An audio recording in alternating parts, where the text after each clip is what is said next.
या जो Romans empire था, ये सब का सब एरिया जितना है ये सब पड़ता है मेडिटेरेनियन के ऊपर। वहाँ पर सेट्रिक मतलब कि खट्टे जो हैं और जूसी जो फ्रूट्स है, संतरा हो गया, ग्रेप्स हो गया, इन सब का बहुत ज़्यादा प्रोडक्शन होता है। तो फ्रेंच वाइन वर्ल्ड में सबसे अच्छी मानी जाती है। स्कॉटलैंड में आपको स्कॉच बनती है जो वो ब्रिटेन के नीचे है, स्कॉच हो गया।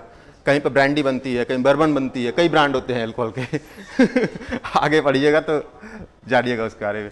तो फ्रेंच वाइन बहुत अच्छी होती है। तो वो ये बोलता है कि यार तुम फ्रेंच वाइन वहाँ से खरीद के पियो ना, उनको पैसा दो, फ्रांस से आप फ्रेंच वाइन मंगाओ, और अपने यहाँ पर तुम कॉटन प्रोड्यूस कर रहे हो, इंडिया से कॉटन मंगा लो, यहाँ पर ला के मैन्युफैक्चरिंग करो। तो मैनचेस्टर वही था, मैनचेस्टर मैन्युफैक्चरिंग हब था। मैनचेस्टर में कॉटन पैदा नहीं होता था, यहाँ से रॉ मटेरियल जाता था, वहाँ मैन्युफैक्चरिंग हब था। तो फ्री मार्केट इकोनॉमी का एक सबसे बड़ा एक और फायदा ये था कि सब बहुत सारे छोटे छोटे प्लेयर उसमें आ सकते हैं, जिसको भी छोटा छोटा गेम खेलना है। ऐसा नहीं कि आपको बड़ा मैन्युफैक्चरर होना है। जैसे कि आपकी एक बोल जाता है सब, मैं इसके बाहर जा रहा हूँ, इस चीज़ें याद रखना, काम किए इसलिए बता रहा हूँ। एक चीज़ बोली जाती है एंकिलरी यूनिट, एंकिलरी यूनिट बोली जाती है, एंकिलरी यूनिट, ठीक है सॉरी, एंकिलरी यूनिट ANCLIRY एंकिलरी यूनिट होता है। उसमें ये होता है कि जैसे आप कार खरीद रहे हो ना, तो कार में पहिया MRF का लगा होगा, सीट बनाने की कोई और कंपनी होगी, बैटरी वो कोई और बनाएगी, कोई और सचिन तेंदुलकर की कोई कंपनी बनाएगी जिसका ऐड करते हैं, हाँ ल्यूमिनस की बनाएगी, तो ब्रेक के कुछ पैड कोई और बनाएगा। तो हो क्या रहा है, ये सब छोटे छोटे यूनिट है।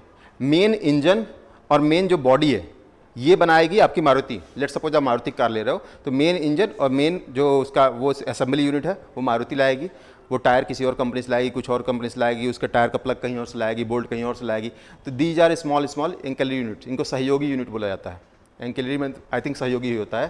तो आप सोचो अगर ग्लोबलाइजेशन बढ़ रहा है, ओपन इकोनॉमी आ रही है, मार्केट ग्लोबलाइजेशन नहीं, इंडस्ट्रियलाइजेशन बढ़ रहा है, ग्लोबलाइजेशन तो दूसरा टर्म है, इंडस्ट्रियलाइजेशन बढ़ रहा है, नई नई चीज़ें बन रही हैं, तो कितने छोटे छोटे लोगों को, स्मॉल प्लेयर्स को मौका मिलेगा। तो ये सब लोग मिलकर तब ब्रिटेन पर फोर्स डालते हैं। तो इसको याद रखना, 1813 का जो चार्टर एक्ट आया था उसके पीछे 3 रीजन थे। पहला 2 ही रीजन थे एक्चुअली, इंडस्ट्रियल रिवोल्यूशन, और आपका दूसरा आपका नेपोलियन का। इंडस्ट्रियल रिवोल्यूशन का ही दूसरा पार्ट है कि आपको ये कॉन्टिनेंटल जो था नेपोलियन का, और पहला हो गया इंडस्ट्रियल रिवोल्यूशन। उसके बाद से वो प्रेशर डालते हैं कि हमें ओपन इकोनॉमी में जाना है, इंडिया में हमें एक्सेस दीजिए, ब्रिटिश ईस्ट इंडिया कंपनी को लिमिटेड करिए। इसमें 2 चीज़ होता है, यहाँ पर ब्रिटिश ईस्ट इंडिया कंपनी की मोनोपोली खत्म कर दी जाती है, लेकिन 2 चीज़ों को छोड़ के, टी और ट्रेड विथ चाइना। चाइना के साथ इनका क्या ट्रेड था, सबसे बड़ा ट्रेड क्या था, ओपियम प्रोड्यूस होता था यहाँ पे भी, अफगानिस्तान में आज भी प्रोड्यूस होता है। इंडिया में आज की डेट में सबसे ज़्यादा ड्रग्स जो आता है वो पाकिस्तान और अफगानिस्तान से आता है। आप एक लोग पढ़ते होंगे गोल्डन क्रिसेंट और गोल्डन ट्राइंगल, और इंडिया इन दोनों के बीच में आता है। और इसमें बहुत बड़ा इंडिया का यूथ जो है ड्रग्स में इन्वॉल्व हो चुका है। पंजाब एक ऐसा स्टेट है, ऑलमोस्ट वहाँ मान के चलिए 70-80% जो वहाँ पे यूथ है वो ड्रग ले रहा है, कोकीन या हेरोइन कुछ ना कुछ ले रहा है। और बिहार में देखिए यह सब बंद। हाँ जी, हाँ नॉर्थ ईस्ट में जो म्यांमार से जो बॉर्डर हैं, तो वहाँ पे भी आप जब इंटरनल सिक्योरिटी पढ़ोगे तो वहाँ पढ़ोगे बॉर्डर खुला है, ओपेक, चूंकि सेम कम्युनिटी उस साइड भी रहती है, इस साइड भी रहती है, तो इसलिए भी रीजन है। तो चाइना के साथ ट्रेड होता है, चाय, ये 2 चीज़ों पर ईस्ट इंडिया कंपनी छोड़ा जाता है, बाकी इसको मोनोपोली खत्म हो जाती है। तो कभी भी ये क्वेश्चन आए कि ईस्ट इंडिया कंपनी की मोनोपोली पूरी तरह से कब खत्म हुई, 1833 में हुआ, लेकिन अगर सिर्फ ये है कि ईस्ट इंडिया कंपनी की मोनोपोली खत्म की गई तो वो 1813 होगा, इसमें खत्म की जाती है। इतनी कहानी बताने का बस ये था 4 लाइन, ठीक। ये पढ़ लेना, बर्लिन और मिलान। मिलान जो है आपका इटली में है, बर्लिन आपको पता ही है कहाँ है, बर्लिन वॉल है, याद है ना। बर्लिन जो है 1991 में तोड़ दी गई थी। हाँ पता है ना, वेस्ट बर्लिन और ईस्ट बर्लिन, ठीक है। ईस्ट बर्लिन पे रशिया कंट्रोल था, वेस्ट बर्लिन पे आपका यूएस और बाकी ब्रिटेन का कंट्रोल था। सेकेंड वर्ल्ड वॉर के बाद बर्लिन में एक वॉल खींच दी जाती है, ठीक है। उसको बाद में वहाँ के दोनों लोग मिलकर वो अपना बाद में गिराते हैं आपके उसको। बहुत अच्छी फिल्म है, बहुत अच्छी फिल्म है हॉलीवुड की। तो ये बर्लिन और मिलान में उसको वो नेपोलियन अपना वो एक्सटेंड करता है टेरिटरी, यहाँ की उसे डिक्री मिलती है, मतलब यहाँ पे उसका डिक्री मतलब क्या बोलते हैं, फरमान देता है कि आपको वहीं पे कॉन्टिनेंटल थ्योरी देता है कि यहाँ पे अगर जो भी हमारे एलाइज हैं अगर वो ब्रिटेन के साथ वो करेंगे तो हमारे एलाइज नहीं रहेंगे, फिर वो हमारे एनिमी बन जाएंगे, ठीक। और वो उसमें बहुत पावरफुल था नेपोलियन। तो ये हो गया आपका एडम स्मिथ की ओपन मार्केट, आपने समझ लिया। तो ओपन मार्केट हो गया, नेपोलियन हो गया और इंडस्ट्रियलाइजेशन हो गया। 3 रीजन्स थे। अधिनियम के आने के बाद 20 साल के लिए इसको कंपनी का फिर से बढ़ाया गया चार्टर को, 20 साल मतलब कि 1833 तक, और साथ में उनका हाँ, व्यापार भारत के साथ मोनोपोली खत्म हो गई, चाइना और चाय दोनों के मजे ले रही थी कंपनी।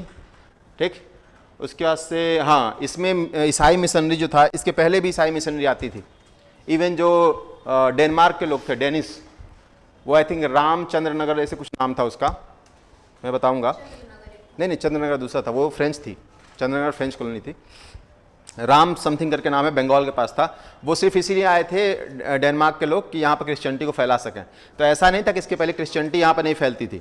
इवन पोर्चुगीज थे, उनका भी उनका ये था कि हमें कैथलिक वो फैलाना है, कैथलिक रिलीजन हमें फैलाना है। बट ये जो थे, ये इस टाइम पे इन्होंने लाइसेंस दिया उनको कि आप आइए, हमसे लाइसेंस लीजिए, यहाँ पे चर्च खोलिए।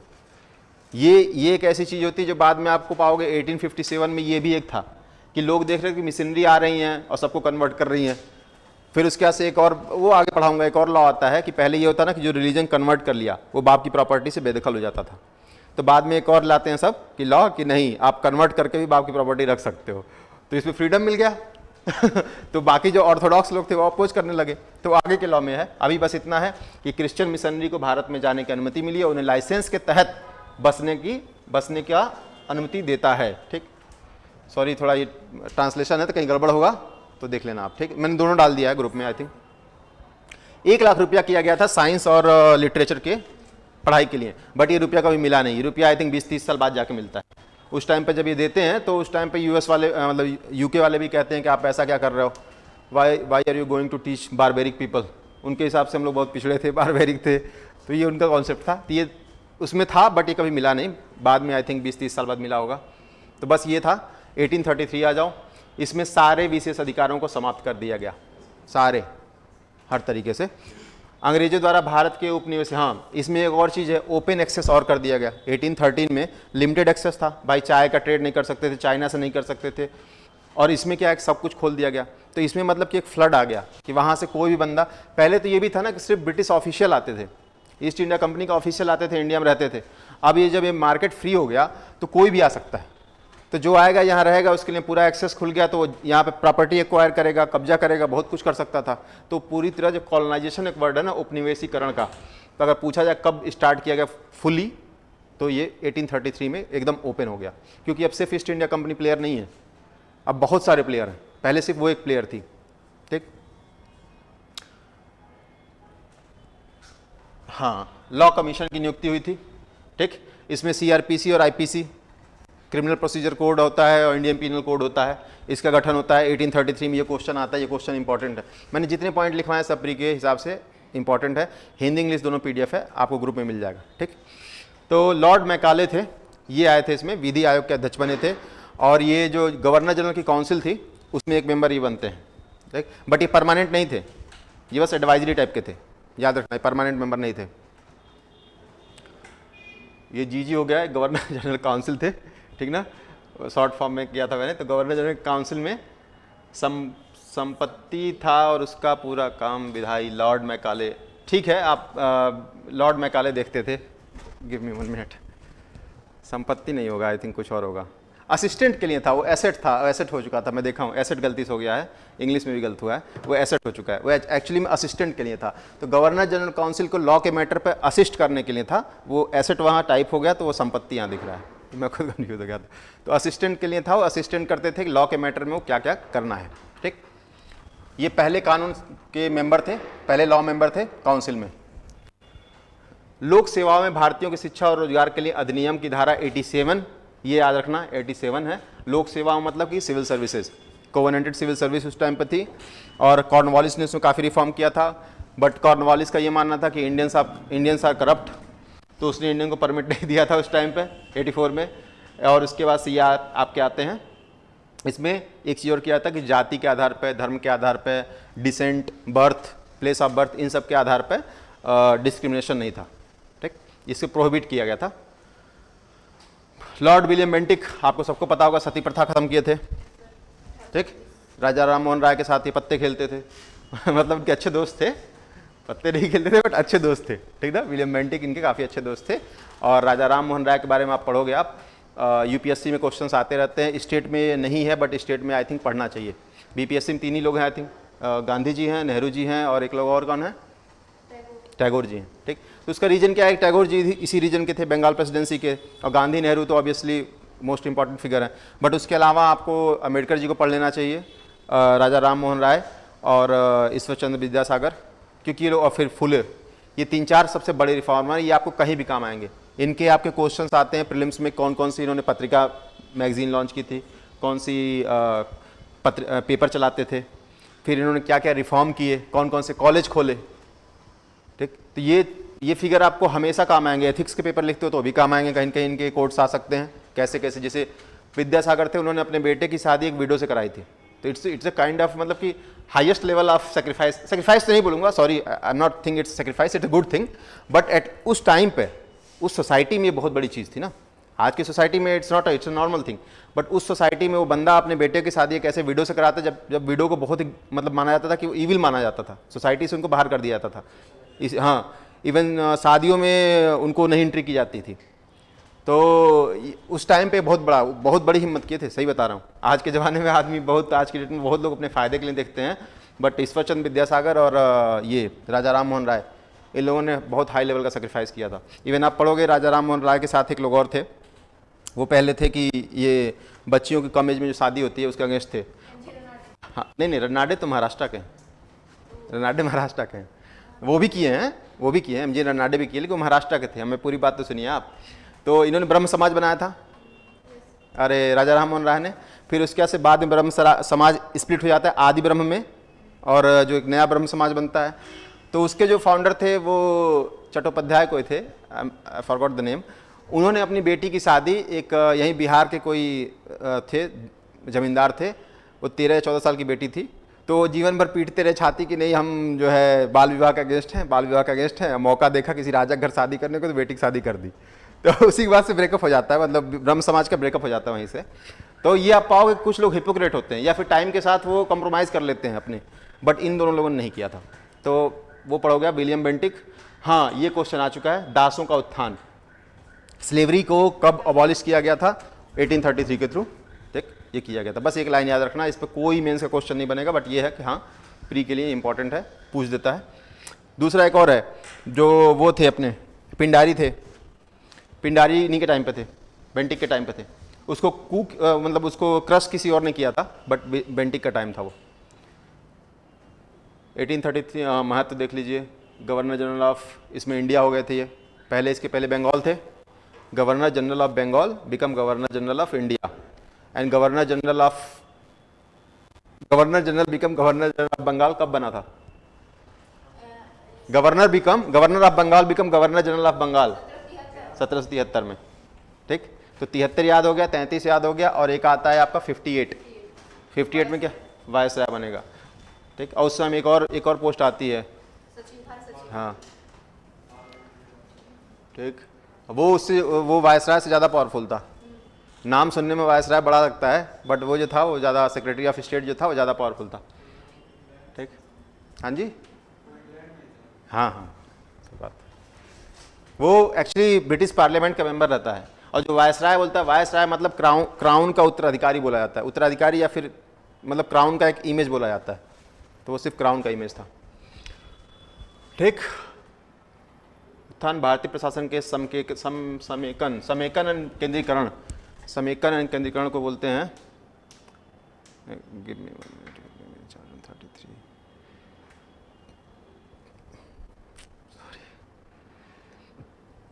हाँ, कंसोलिडेशन एंड सेंट्रलाइजेशन। कंसोलिडेशन मतलब होता है, मतलब उसको और इकट्ठा करना, कंसोलिडेट करना ना। तो इसके थ्रू क्या हो गया कि आप सोचिए, गवर्नर जनरल ऑफ बंगाल था, उसको इंडिया जब बना दिया गया, तो उस टाइम पे जितनी ब्रिटिश पोजीशन थी, वो इसको एक ऑफिशियल ऑथेंटिकेशन मिल गया कि अब ये इंडिया का हेड है, ठीक। तो एक माइंड में ऐसा तो नहीं था कि वो पहले किसी और का था। जितनी भी पोजीशन ईस्ट इंडिया कंपनी ने बनाई थी, वो पहले भी, आप 73 के बाद ही आप देख चुके होंगे, 84 में ही जो भी ईस्ट इंडिया कंपनी का पोजीशन था उसको ब्रिटिश पोजीशन घोषित कर दिया गया था, याद है ना। ऐसे ही क्वेश्चन आता है कि व्हेन डज इट हैपन कि position done by the east India company called British position in India.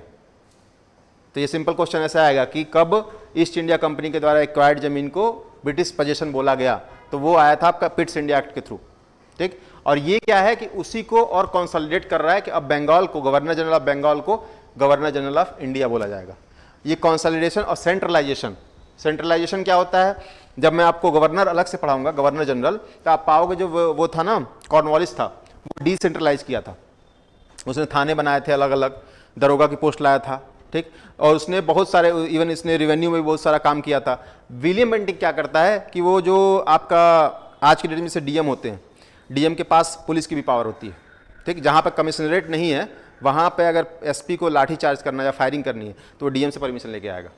लेकिन जैसे अभी यूपी में कमिश्नरेट सिस्टम चालू हुआ है 3 डिस्ट्रिक्ट में, लखनऊ में, आई थिंक गाजियाबाद में, और एक साथ प्रयागराज या कोई एक स्टेट है, एक डिस्ट्रिक्ट है, मुझे याद नहीं है। कमिश्नरेट में क्या होता है कि जो एसपी होता है ना, आईपीएस, वही कमिश्नर की पोस्ट पर चला जाता है, उसको डीएम से कुछ नहीं पूछना है, लॉ एंड ऑर्डर उसको मेंटेन करना है, पूरा उसके हाथ में आ जाता है। तो वो सेंट्रलाइजेशन, वो डिसेंट्रलाइजेशन जो होता है कि लॉ एंड ऑर्डर को आपने अलग दे दिया पुलिस को, और जो सीधे सिर्फ रेवेन्यू का काम है, रेवेन्यू का काम हो गया, या फिर जुडिशियल काम, मजिस्ट्रेट का काम हो गया, जो थोड़े बहुत अधिकार होते हैं लैंड से रिलेटेड जो मैटर हो गए, ये कलेक्टर के पास रहते थे। ये आता है तो क्या करता है, पुलिस से अधिकार छीन लेता है, बोलता है कलेक्टर के पास रहेगा। इसके टाइम पे कलेक्टर उस टाइम दुनिया की सबसे बड़ी पोस्ट थी, समझ रहे हो, और उस टाइम में कलेक्टर होते थे, इस टाइम कलेक्टर मतलब माई बाप सही में थे, अभी भी है, नो डाउट, ऐसा नहीं कर रहा हूँ। मोदी जी आए, बत्ती हटवा दिए तो थोड़ा बहुत लोग कष्ट हुआ था, बट सच्चाई ये है कि आज की डेट में आपका मीडिया आ गया, सबसे बड़ी बात है, मीडिया ने आज की डेट में बहुत लोगों का पावर खत्म कर दिया। आप सोचिए, आप कुछ भी बोल रहे हो, कुछ भी कह रहे हो, आप भले आईएएस हो, पीएम हो, प्रधानमंत्री हो, सीएम हो, आपके सामने एक गंवार आदमी अगर मोबाइल लेकर खड़ा हो गया हाँ सर बोलिए आप, सही बता रहे हो, सबसे बड़ा अगर अधिकार मिला है ना लोगों को, तो वो डिजिटल जो रिवोल्यूशन हुआ है ना उससे मिला है। और दूसरा इंटरनेट दे दिया उसको, कैमरा है, हाँ सर आप लाइव हैं, आ जाइए बोलिए। तो इसने क्या कर दिया, सेंट्रलाइजेशन किया, तो केंद्रीकरण, और इसको कंसोलिडेशन बोलते हैं, समेकन मतलब कंसोलिडेशन, ठीक। वाणिज्य निकाय के रूप में ईस्ट इंडिया कंपनी ईआईसी का अंत फ्री ट्रेड थ्योरी की ओर एक कदम था। तो फ्री ट्रेड थ्योरी जो थी, मतलब ओपन मार्केट जो था, उसकी तरफ ये नेक्स्ट स्टेप था, जो एडम स्मिथ का था ना, बताया था मैंने 1813 में, तो ये उसकी तरफ नेक्स्ट स्टेप था कि ये वाणिज्य निकाय मतलब होता है कॉमर्शियल बॉडी, ठीक, ओके, हाँ, East India Company commercial body was a step towards free trade theory. For the very first time there was provision for the freely admit Indian into administration. हाँ, इस टाइम पे आते आते लोग मान लिए थे कि हाँ सिर्फ इंडियन करप्ट नहीं, हम भी करप्ट हैं, और हम ही इंडियंस को करप्ट बनाया है। तो इन लोगों ने बोला था कि ठीक है, इन्हें भी एडमिट करो उसमें। It clearly recognize separation legislative, executive and function. Legislative मतलब क्या होता है, विधायी बोला जाता है ना, लेजिस्लेचर, कोई लॉ बनाने का। एग्जीक्यूटिव मतलब क्या होता है, उस लॉ को फॉलो करना। तो एग्जीक्यूटिव मतलब जैसे आपके आपका सीएमओ हो गया, ठीक ना, फिर आपका कैबिनेट हो गया इसका, पीएम का, और सीएम का कैबिनेट हो गया। ये दोनों जो होते हैं इसको बोला जाता है एग्जीक्यूटिव बोला जाता है। इसमें 2 तरीके के एग्जीक्यूटिव में बताया था मैं, एक परमानेंट एग्जीक्यूटिव होते हैं जो सिविल सर्वेंट होते हैं, एक टेम्परेरी होते हैं जो अपने लीडर होते हैं। लीडर नहीं, बेसिकली जो मंत्री होते हैं, मिनिस्टर्स होते हैं। मिनिस्टर आर एग्जीक्यूटिव, कोई एमपी एग्जीक्यूटिव नहीं हो सकता है, जब तक कि वो मिनिस्टर नहीं बनाया ना, वो एग्जीक्यूटिव नहीं है। वो सिर्फ और सिर्फ लेजिस्लेचर का पार्ट है, वो सिर्फ और सिर्फ एक वो बना सकता है, लॉ बना सकता है। अगर उसका कोई पेशकश करता है वो लॉ पार्लियामेंट में, अगर वो पारित हो जाता है तो वो लॉ बना सकता है, उसमें पार्टिसिपेट कर सकता है, बना भी नहीं सकता, पार्टिसिपेट कर सकता है, ठीक। उसके बाद जब वो लॉ बन जाता है, उस लॉ को इम्प्लीमेंट करने का काम एग्जीक्यूटिव का होता है। तो मोदी जी का कैबिनेट हो गया, उसमें मान लो कोई एग्रीकल्चर मिनिस्टर है, अगर एग्रीकल्चर का लॉ है तो वो फॉलो करेगा। फिर उसके अंडर में क्या होंगे, बहुत सारे आईएएस ऑफिसर होंगे, सचिव होंगे, उसके अंदर और भी करते करते करते करते नीचे आपके आएंगे क्या, लेखपाल रैंक, या उससे नीचे कोई होती होगी रैंक, तो वो भी होंगे। तो वो सब लोग एग्जीक्यूटिव हैं, और ये लोग परमानेंट एग्जीक्यूटिव हैं, ये आसानी से नहीं हटते हैं, ठीक। लेकिन वो तो बेचारे 5 साल में फिर से उनको चुनाव लड़ना है, और फिर आप पूछते हो करप्ट क्यों है, उनको सिर्फ 5 साल का टाइम मिलता है, ठीक। तो 5 साल कम है ठीक है। और पहली बार प्रशासन में भारतीयों को स्वतंत्र रूप से वो तो हो चुका है कि लोग एडमिनिस्ट्रेशन में आ सकते थे, प्रशासन में अलग किया, स्पष्ट रूप से अलग विधायकी और कार्यकारिणी कार्य को मान्यता देता है। मतलब 1833 में कि क्या लॉ कैसे बनेगा और कैसे आपका इम्प्लीमेंटेशन होगा, 1833 में आता है। तो 1833 के पीछे का पता चल गया आप लोगों को, सारे एक दूसरे से जुड़े हैं, धागा जैसे होता है ना, कोई एक से दूसरा जुड़ा हुआ है। आपका 73 हो गया, 73 को सही करने के लिए, रेगुलेट करने के मतलब सही करने के लिए आता है, अमेंडमेंट करने के लिए पिट्स इंडिया आता है। उसके बाद 20 साल बाद आपका आना ही रहता है चार्टर, तो आपका 93 आता है, 93 के बाद से माहौल गर्म होता है, आपको मार्केट को ओपन करना है, लोग लड़ाई झगड़ा करते हैं और होता क्या है 1813 आता है, 1813 में दरवाज़ा थोड़ा खुलता है और फिर 33 आता है, दरवाज़ा पूरा खुलता है और फिर आपका भरपूर एक्सप्लॉयटेशन चालू होगा इंडिया का। क्यों? 1853 में बन जाता है स्विच कनाल। स्विच कनाल 1853 या 1860 के अराउंड बन जाता है। 1853 में ट्रेन बन जाती है। आपको अगर ये चीज़ पढ़नी हो, मैं बता रहा हूँ, 9th क्लास या 11th क्लास की NCERT है इकोनॉमी की, उसका फर्स्ट चैप्टर पढ़िएगा। पढ़ने को तो पूरा पढ़ना चाहिए। आई थिंक 11th क्लास की है, मैं आपको अगले नेक्स्ट क्लास में बता दूंगा। बहुत अच्छी NCERT है। उसमें इंडिया का एक्सप्लॉयटेशन कैसे कैसे हुआ ना, वो पूरा पढ़ोगे उसमें, वो उसी चैप्टर में दिया। इकोनॉमी बेसिक एक्सप्लॉयटेशन क्या होता है, मैं बोला ना, अगर आपके पास जेब में पैसा नहीं है ना, देखो जेब में पैसा है तो आप हो सकता है पी के लोटो कुछ भी करो, लेकिन आप बर्बाद नहीं होगे। आपके पास पैसा नहीं है ना, तब कितने भी अच्छे हो आप रोड पे आ जाओगे। तो इंडिया को सबसे बड़ा उन्होंने क्या किया, यहाँ के हमारे जितने भी उसमें पढ़ोगे कि फार्मर्स के अंगूठे काट दिए, जो बुनकर थे, फार्मर्स के जो बुनकर थे। कैसे क्या हुआ, रूरलाइजेशन, मतलब जो शहर में जो बुनकर थे, शहर में जो आपके क्राफ्टमैन थे, अब उनको यहाँ पे पेट्रोनेज किसका था, राजा महाराजा का। राजा महाराजा के पास पैसा है नहीं देने का, उनका जो काम है वो हाथ से करने वाले हैं, तो उनका प्रोडक्शन भी कम है और जो फिनिश था वो फिनिशिंग भी उतनी अच्छी नहीं थी। जैसे आज की डेट में लोग क्या कहते हैं, वो खादी का कपड़ा, उसमें दाना दाना निकला रहता है, बट वो बहुत अच्छा माना जाता है क्योंकि अब क्लास की बात आ गई है। उस जमाने में लोग देखते थे यार एकदम प्लेन लेनिन का शर्ट आ रहा है तो वो इंग्लैंड वाला माल अच्छा है, यहाँ का माल खराब है, तो उनका सामान बिकता नहीं था। अब वो शहर का बंदा गया गाँव में, और गाँव में जाकर क्या बनेगा, किसान। तो रूरलाइजेशन हुआ, उन्होंने रिवर्स कर दिया, जो हमारा इंडिया का डेवलपमेंट था उसको रिवर्स कर दिया।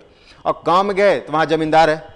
दूसरा बात है कि उन्होंने डिवीज़न लाया, नेटिव अगेंस्ट नेटिव, कि एक कास्ट के अगेंस्ट दूसरा कास्ट, तो कास्ट डिवाइड बढ़ाया उसने, उसका उन्होंने अधिकार दे दिया कि उसी किसानों में से कोई एक जमींदार बन गया। ऐसा नहीं था कि सारे जमींदार हेरिडेटरी थे। जमींदारी आपको पता ना ट्रांसफरेबल थी। मैं बताया था जागीरदार और जमींदार वाले में, एक बनाया था मैं, याद है आप लोगों को कि भूल चुके आप लोग मैं फिर से बता दूंगा, ठीक है। जो जमींदारी थी वो ट्रांसफरेबल होती थी। उसमें ये होता था कि यहाँ की ज़मीनें, मान लीजिए पटना की खेती है, अंग्रेज बोले कि इसका ऑक्शनिंग करते हैं, जो ज़्यादा पैसा देगा उसको ज़मींदारी मिल जाएगी। ठीक, बोली लगाए, आपने बोली लगाया, आपको मिल गया। अब उसमें वो जब वो तब पढ़ोगे आप, जब परमानेंट सेटलमेंट पढ़ोगे, उसमें खास करके वो ज़मींदारी सिस्टम ही बोलाते हैं, परमानेंट सेटलमेंट, अस्थाई बंदोबस्त या फिर ज़मींदारी।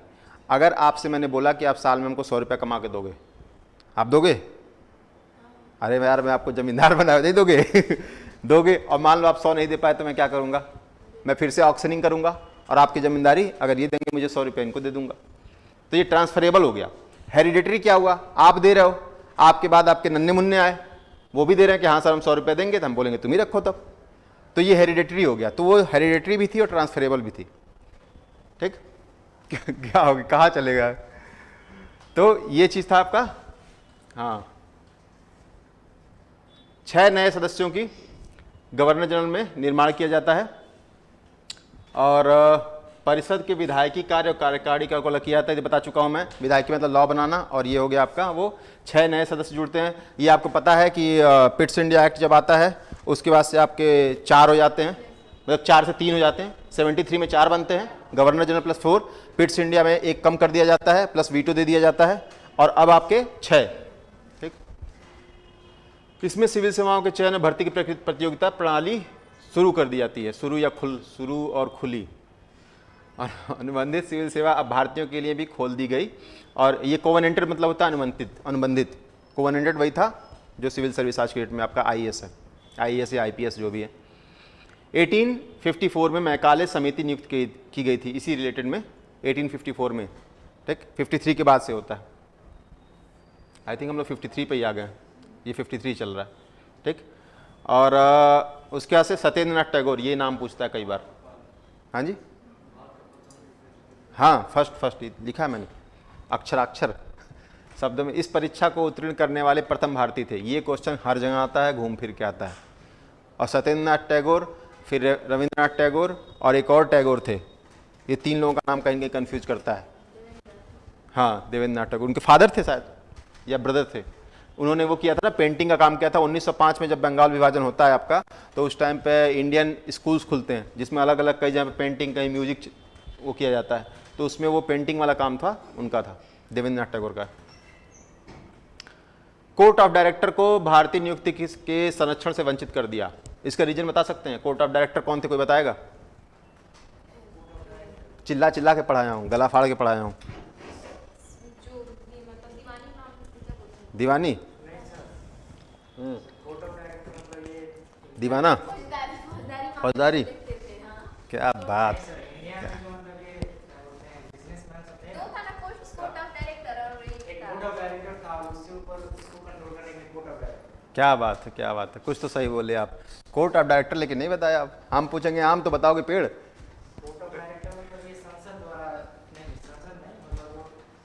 आप कहाँ चुप हैं, नहीं याद आ रहा है भाई? ऐसे ही पूछ देगा, डिफरेंस पूछ देगा court of director board of director में, आप कंफ्यूज हो जाओगे। कोर्ट ऑफ डायरेक्टर क्या थे? जो ईस्ट इंडिया कंपनी थी, ठीक, उसके जो शेयर होल्डर थे, प्रोप्राइटर्स, वो अपने पास से इलेक्ट करते थे 24 कोर्ट ऑफ डायरेक्टर्स, और वो बैठते थे लंदन में, और वो यहाँ से वहाँ से बैठ के यहाँ बैठ के जो गवर्नर जनरल थे उनको मैनेज करते थे। ठीक ठीक हो जाते। तो गवर्नर जनरल या जितने ऑफिसर थे उनकी नियुक्ति कैसे होगी, ये सब कोर्ट ऑफ डायरेक्टर करते थे। वो कोर्ट ऑफ डायरेक्टर जब करप्ट हो जाते हैं तो उनको मैनेज करने के लिए बोर्ड ऑफ कंट्रोल लाया जाता है। ठीक, वो कहाँ रहते हैं? अरे इसे बोर्ड ऑफ डायरेक्टर आते हैं, वो कहाँ से रहते हैं? वो ब्रिटिश पार्लियामेंट के मेंबर रहते हैं, वो लोग एमपी रहते हैं, वो ऑफिशियल लोग थे। ठीक, वो लोग कंट्रोल करते हैं कोर्ट ऑफ डायरेक्टर को, कोर्ट ऑफ डायरेक्टर कंट्रोल करते हैं यहाँ के इंडियन ऑफिशियल्स को। तो होता क्या, जो इंडिया में आपके जितने भी IAS जो ऑफिसर थे, पहली बात है कि वो वहाँ के रिच फैमिलीज होते थे, वहाँ की ऑलरेडी जो फ्यूडल फैमिली थी ना उनसे होते थे। ऐसे कोई भी आम आदमी वहाँ पर भी नहीं होता था। ब्रिटेन का भी आम आदमी हायर पोस्ट पर कम ही जाता था। वो यहाँ पे सोल्जर्स रहते थे, फुट सोल्जर हो गए, मर्चेंट हो गए, छोटे मोटे पोस्ट तक रहते थे। जितने भी बड़े पाओगे ना, इवन आपका जो विंस्टन चर्चिल है, ये खुद एक बहुत बड़े फ्यूडल फैमिली से आता था। इसका बाप भी फ्यूडल था, और वो मतलब वो गजब का इंसान था। उसको पढ़ोगे तो अलग मजा आता है। एक है आपका पढ़ते, एक सीरियल है, भूल रहा हूँ, नाम नहीं याद रहा है, उसमें दिखाता है वो कितना ज़्यादा पीछे से, मतलब हर जगह manipulator, he was the biggest manipulator, और सेकंड वर्ल्ड वार में बहुत बड़ा रोल प्ले करता है। तो वो फ्यूडल फैमिली से था।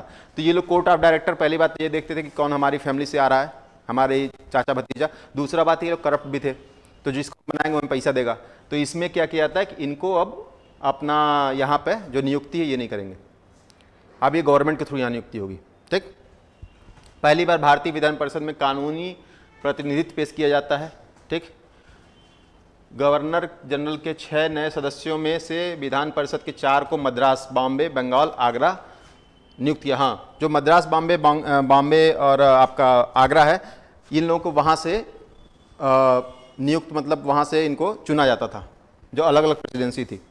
क्योंकि वो गवर्नर जनरल ऑफ इंडिया बन चुका है ना अब, तो ऐसा नहीं था कि सिर्फ बंगाल का देखेगा, उसके पास सब हैं। तो जहाँ जहाँ जो प्रेसिडेंसी थी, आगरा में थी, आपका बॉम्बे में थी, आपका वहाँ पर थी, मद्रास में थी, वो उन सबके जितने मेंबर होंगे वहाँ से 4 मेंबर आते थे।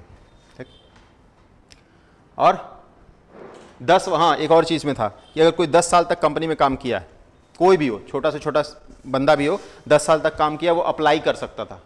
उसकी होने की गारंटी नहीं थी, बट अप्लाई कर सकता था।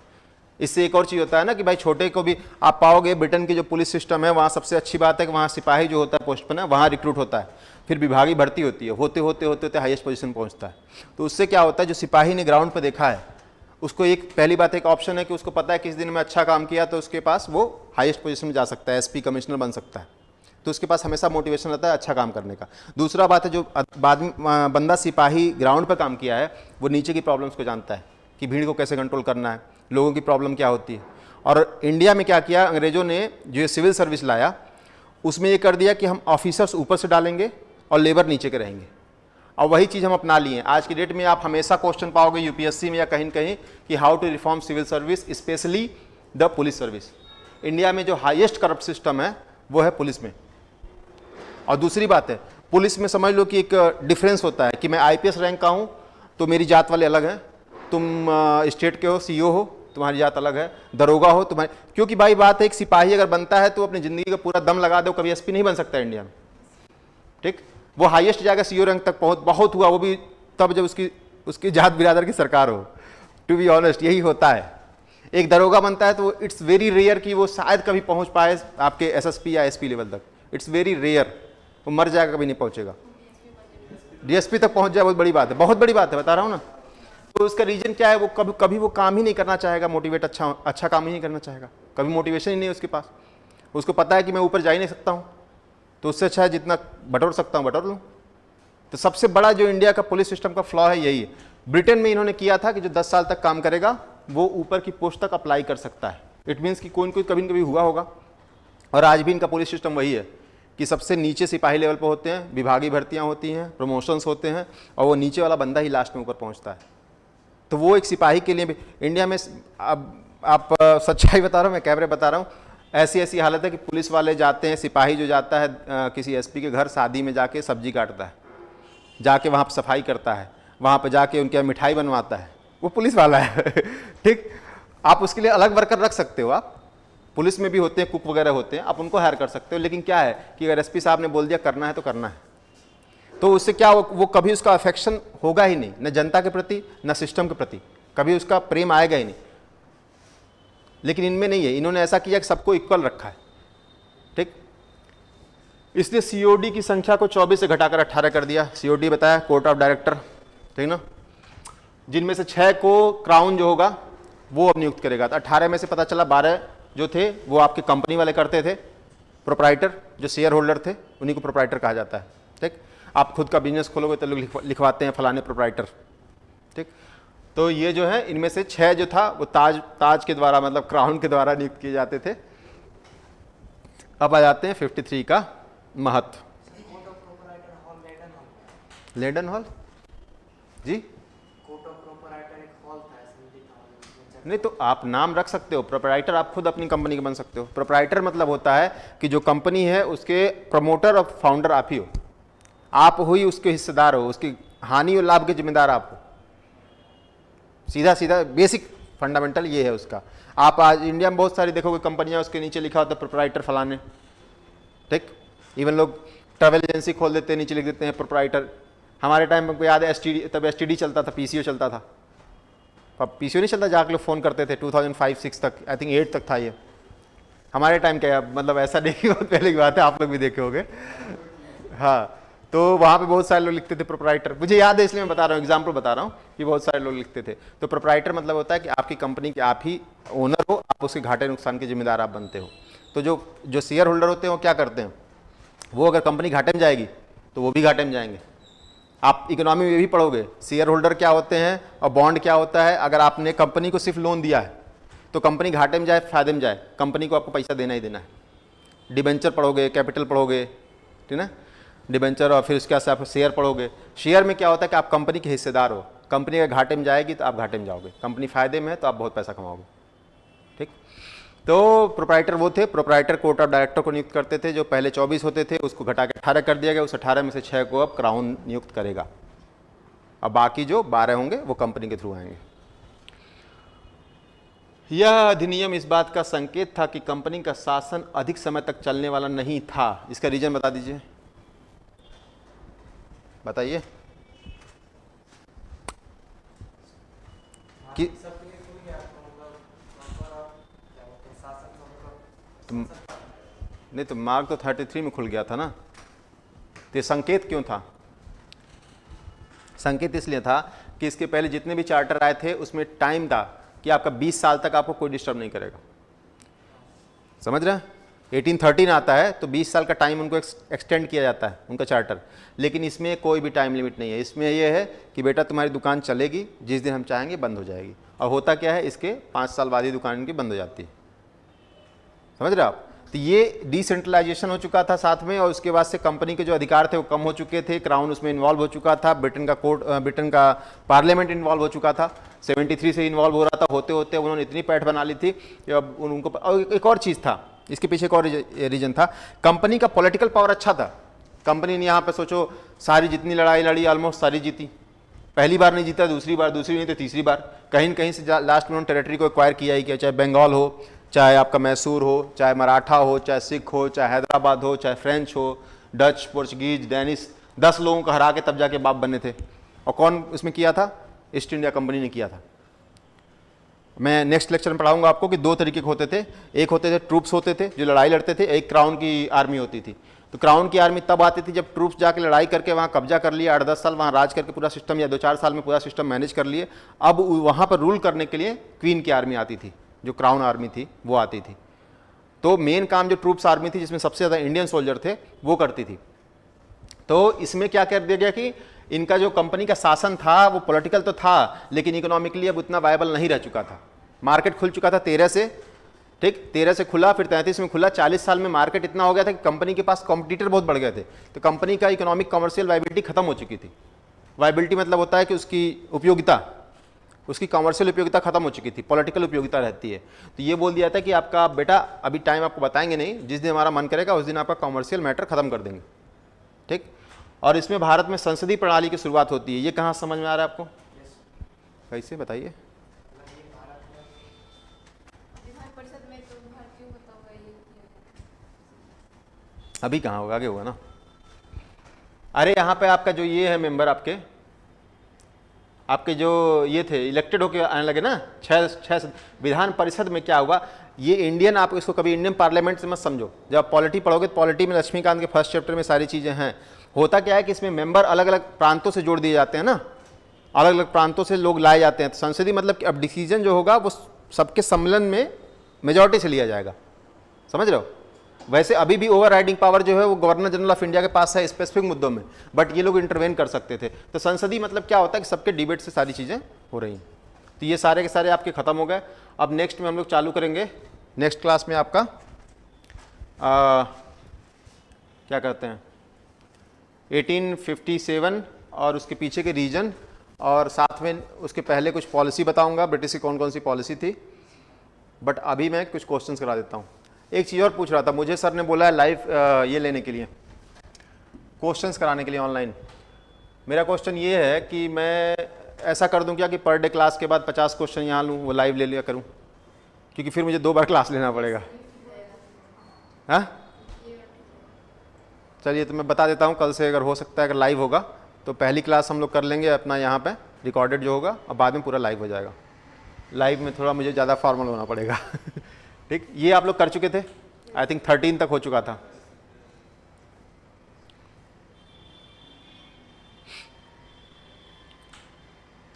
ट्वेल्व 13 हो चुका था, इसको देख लें फिर से।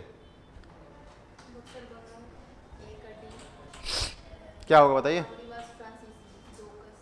अरे वो छोड़ो, यहाँ से बताओ। बक्सर का तो बक्सर सबको पता है, किसको नहीं पता है बताओ? अच्छा मैं गुस्सा होने वाला था लेकिन ठीक है। अच्छा तुमने नहीं पढ़ा होगा। हाँ, पहली क्लास है, दूसरी क्लास है? दूसरा। तो तुम्हारे शुरू के 2-3 क्लासेज हैं, अगर रिकॉर्डिंग होगा तो हम दिलवा देंगे, नहीं तो हम आपको बाद में बता देंगे, ठीक। नोट्स वैसे ग्रुप में पढ़ चुके हैं आई थिंक, वो तो पढ़ चुके हैं ना सारे? 2 का नहीं आया, बता दीजिएगा। मिला है आप लोगों को?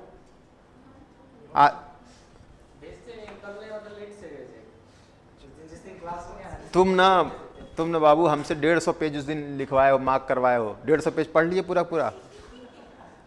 सुनो, बता रहे इस एग्जाम की कमी बता रहा हूँ। अरे वो बुक में 150 पेज लाइन लगवाया भाई, पूछिए तो उनसे। तो होता क्या, मैं बता रहा हूँ, जब दूसरे से कुछ लेना होता तो बहुत मन करता भाई नहीं दिया, मैसेज क्या किया, सर ये कैसा न्याय है मैं तो डर ही गया मैं रात को 8 बजे अजय जी को फोन करके, तो भाई डाल दे, भाई डाल दे। लौंडा न्याय पूछ रहा है कि न्याय क्यों नहीं ऐसा हो रहा है मेरे साथ, मतलब एक पीडीएफ के लिए ये कैसा न्याय है तो, और पढ़ते नहीं हो, बता रहा हूँ। सिविल सर्विस हाँ जी, तो किताबों का है नहीं कंप्लीट के, बुक का है, स्पेक्ट्रम आपको दिए थे नहीं, उसमें बहुत नहीं बता रहा हूँ। आप एक बार पढ़िए स्पेक्ट्रम को, पेंसिल लेके पढ़िए। पहले 2 चैप्टर तो नहीं पढ़ने हैं, एकदम भूल के मत पढ़ना। पहले 2 चैप्टर किसी काम के नहीं, मैं पढ़ के बताया हूँ पढ़ के बता रहा हूँ, पहले 2 चैप्टर किसी काम के नहीं। ज़्यादा होगा तो सेकेंड चैप्टर के लास्ट में कुछ मैगजीन्स के नाम है और किसने लिखा था इनके नाम, ठीक, वो पूछ देता है कभी कभी। बाकी उसके बाद से आपका 3rd चैप्टर से चालू होता है, और वहाँ से आप एक बार पढ़िए सिर्फ सिंपल रीडिंग, फास्ट पढ़ने का तरीका बता दे रहा हूँ, फास्ट रीडिंग का तरीका बता दे रहा हूँ। जैसे कि आप ये पढ़ रहे हो ना, अंग्रेजों द्वारा लड़े गए निम्नलिखित युद्धों में से उचित विदेशी उपलब्धि सुमेलित करिए। इसमें ये सूची ये नहीं पढ़ना है, ये आगे अंग्रेजों को नहीं पढ़ना है। ये आपकी आंख जो होती है जब पेज पे जाती है ना तो अपने आप कैप्चर कर लेती है। आप फास्ट पढ़ने का एकदम खटाखट पढ़ते रहो, खटाखट पढ़, जहाँ आपको अंडरस्टैंडिंग में प्रॉब्लम है ना वहाँ जाके दोबारा पढ़ो, जहाँ आपको लगा कि मैं समझ नहीं पाया, क्योंकि आपको वर्ड बाय वर्ड पढ़ना अपने लिए होता है ना, सीखना अपने लिए है। उसमें क्या होता है पता चलेगा, 1 घंटे में आप पढ़ रहे हो 2-4 पेज पढ़ रहे हो धीरे धीरे, और जब आप फास्ट पढ़ोगे ना, मैं बता रहा हूँ मिनिमम आप 15 से 20 पेज पढ़ सकते हो। एक नॉर्मल स्पीड बता रहा हूँ, नॉर्मल स्पीड, वो भी इंग्लिश की मैं बात कर रहा हूँ। हिंदी में तो शायद आप 40-50 निपटा दोगे अगर आपका, चूँकि उसी में हम लोग की पढ़ाई हुई है ना, तो आप हिंदी का आराम से 40-50 पेज निपटा सकते हो 1 घंटे में, मैं बता रहा हूँ। आप उसको फास्ट पेंसिल लेके पढ़ते रहो पढ़ते रहो पढ़ते रहो, और जब आपको बहुत कुछ ऐसा लग रहा है कि यार कुछ नया दिखा, उसके नीचे अंडरलाइन कर दो। तो पहली रीडिंग में फर्स्ट रीडिंग करो उसी चैप्टर की, फिर आपका एक दिन मन किया अब सेकंड रीडिंग करो, सेकंड रीडिंग में आपकी स्पीड और बढ़ जाएगी, और आपको जो आप हाई अंडरलाइन किए हो उसमें से भी देखो क्या आपको याद है, जो नहीं याद है उसको पेन से अंडरलाइन करो, और थर्ड रीडिंग में उसके बाद भी फिल्टर आउट करो और उसको हाईलाइटर से करो। अब वो बस रखो अपने एग्जाम के लिए, और एग्जाम के दिन आपके पास 4-5 पेज का नोट्स, उससे ज़्यादा नहीं होना चाहिए। ये है आपको स्पेक्ट्रम पढ़ने का तरीका।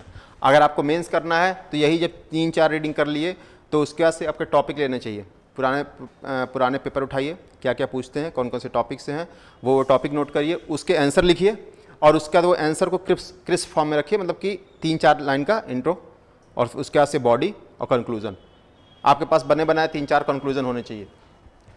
आपके सबके पास कॉमन चीज़ है कि अंग्रेज जब भी आए थे या कोई भी यूरोपियंस आए थे, बिजनेस के लिए आए थे और इंडिया को एक्सप्लॉइट करने के लिए आए थे, तो कभी भी लिखोगे कंक्लूजन या इंट्रो में कहीं ना कहीं आ ही जाएगा कि ब्रिटिश की फलाने पॉलिसी थी, वो इंडिया के लिए एक्सप्लॉइटेटिव थी, और उसके पीछे रीजन ये था, या इसके ये इम्प्लीकेशंस हुए। 6-7 क्वेश्चन जो हैं, what, why, where, when, how, ये जो 5-6 क्वेश्चन हैं, ये क्वेश्चन आपको पता होना चाहिए। इसके अगर आपने मतलब निकाले तो ऑलमोस्ट लगभग सारे आंसर हो जाएंगे। ठीक, ये आपको देखिए, एक कॉमन सेंस लूर, बेंगलुरु हो गया, पोलीलूर हो गया, तो इसको समझ जाना कि साउथ का कोई मैटर होगा। अगर कॉमन सेंस बता रहा हूँ, एग्जाम में सारे क्वेश्चन नहीं आएंगे आपको। पोलीलूर से आपका मैसूर निकल गया, अगर ये निकल गया तो आपका क्वेश्चन हो जाएगा, क्योंकि ये आपको पता ही है, बक्सर का युद्ध। अब देख लीजिए 1 किसका है, 1D का है, 1D, और पोलीलूर आ गया 4B। फास्ट काम होगा, खटाखट, 2 नहीं पता तब भी 2 खेल जाओगे। ये क्या है, हाँ, दोहरी सरकार के अंतर्गत डुअल गवर्नमेंट थी ना, डुअल गवर्नमेंट कहाँ पे थी,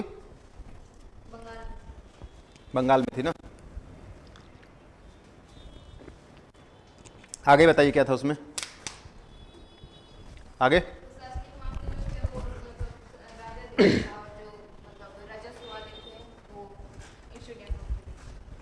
जो निजामत बोलते हैं, जो कि आपका एडमिनिस्ट्रेशन था, वो नवाब के पास था। After battle of Plassey and battle of Buxar, not Plassey, after battle of Buxar ही चालू हो जाता है, मतलब प्लासी में चालू होता है, बक्सर में इनको दीवानी राइट्स मिल जाते हैं तो और बढ़ जाता है। तो ये होता है, और उसमें क्या होता है कि दोहरी डबल सरकार है। इसमें ये पूछा गया, ईस्ट इंडिया कंपनी के द्वारा बंगाल पर आधिपत्य के दौरान निवेश शब्द, निवेश मतलब क्या होता है, इन्वेस्टमेंट होता है। इन्वेस्टमेंट मतलब क्या होता है, आपने कहीं पैसा इन्वेस्ट किया, कैपिटल इन्वेस्ट किया या फिर कुछ और इन्वेस्ट किया, तो इन्वेस्ट मतलब कि वहाँ से कुछ मिलेगा हमको। ये क्या करते थे, इस निवेश का मतलब क्या है, ये पूछा है, क्या है, भारत से वस्तुएं खरीदते थे और उन्हें इंग्लैंड में बेचते थे। एक्चुअली में कहीं से निवेश नहीं लग रहा है। निवेश का मतलब होता है कि वहाँ से पैसा लाते, इंडिया में इन्वेस्ट करते, यहाँ फैक्ट्री लगाते, यहाँ से प्रोडक्शन करते। बट ऐसा था कि वस्तुओं को खरीदते थे और इंग्लैंड में निर्यात करते थे, बस इनका ये काम था। जिसने भारत के, ये तो सबको पता है, मैसूर की तीसरी लड़ाई नहीं है, कौन सा होगा, बक्सर तो प्लासी का हुआ तो प्लासी का युद्ध है, प्लासी होगा। सर, लेकिन बक्सर के उसके बाद तो पूर्णतः उनका आंसर ये हो गया। प्रारंभ किया है ना मैम, प्रारंभ किया लिखा है ना। प्लासी में इन्होंने पहली बात तो प्रारंभ किया था, बक्सर में इन्होंने पूरा फाउंडेशन डाला। अगर पूछा जाए कि रियल फाउंडेशन कब हुआ तो वो बक्सर से होगा, बट प्लासी को प्रारंभ किया। हमें लगा कोई मैसूर बोलेगा। अंग्रेजों द्वारा अपनाई गई प्रशासनिक नीतियों के संदर्भ में घेरे की नीति, हाँ ये अच्छी नीति है। क्या था ये घेरे की नीति, रिंग ऑफ फायर, क्या बोलते हैं इसको, पॉलिसी ऑफ रिंग, अपनी सीमाओं की सुरक्षा के लिए पड़ोसी सीमाओं तुम लोग बताओ, सी है कि डी है कि ए है कि बी है कि कोई नहीं है। क्वेश्चन गलत है भाई, इतना टाइम नहीं मिलेगा एग्जाम में।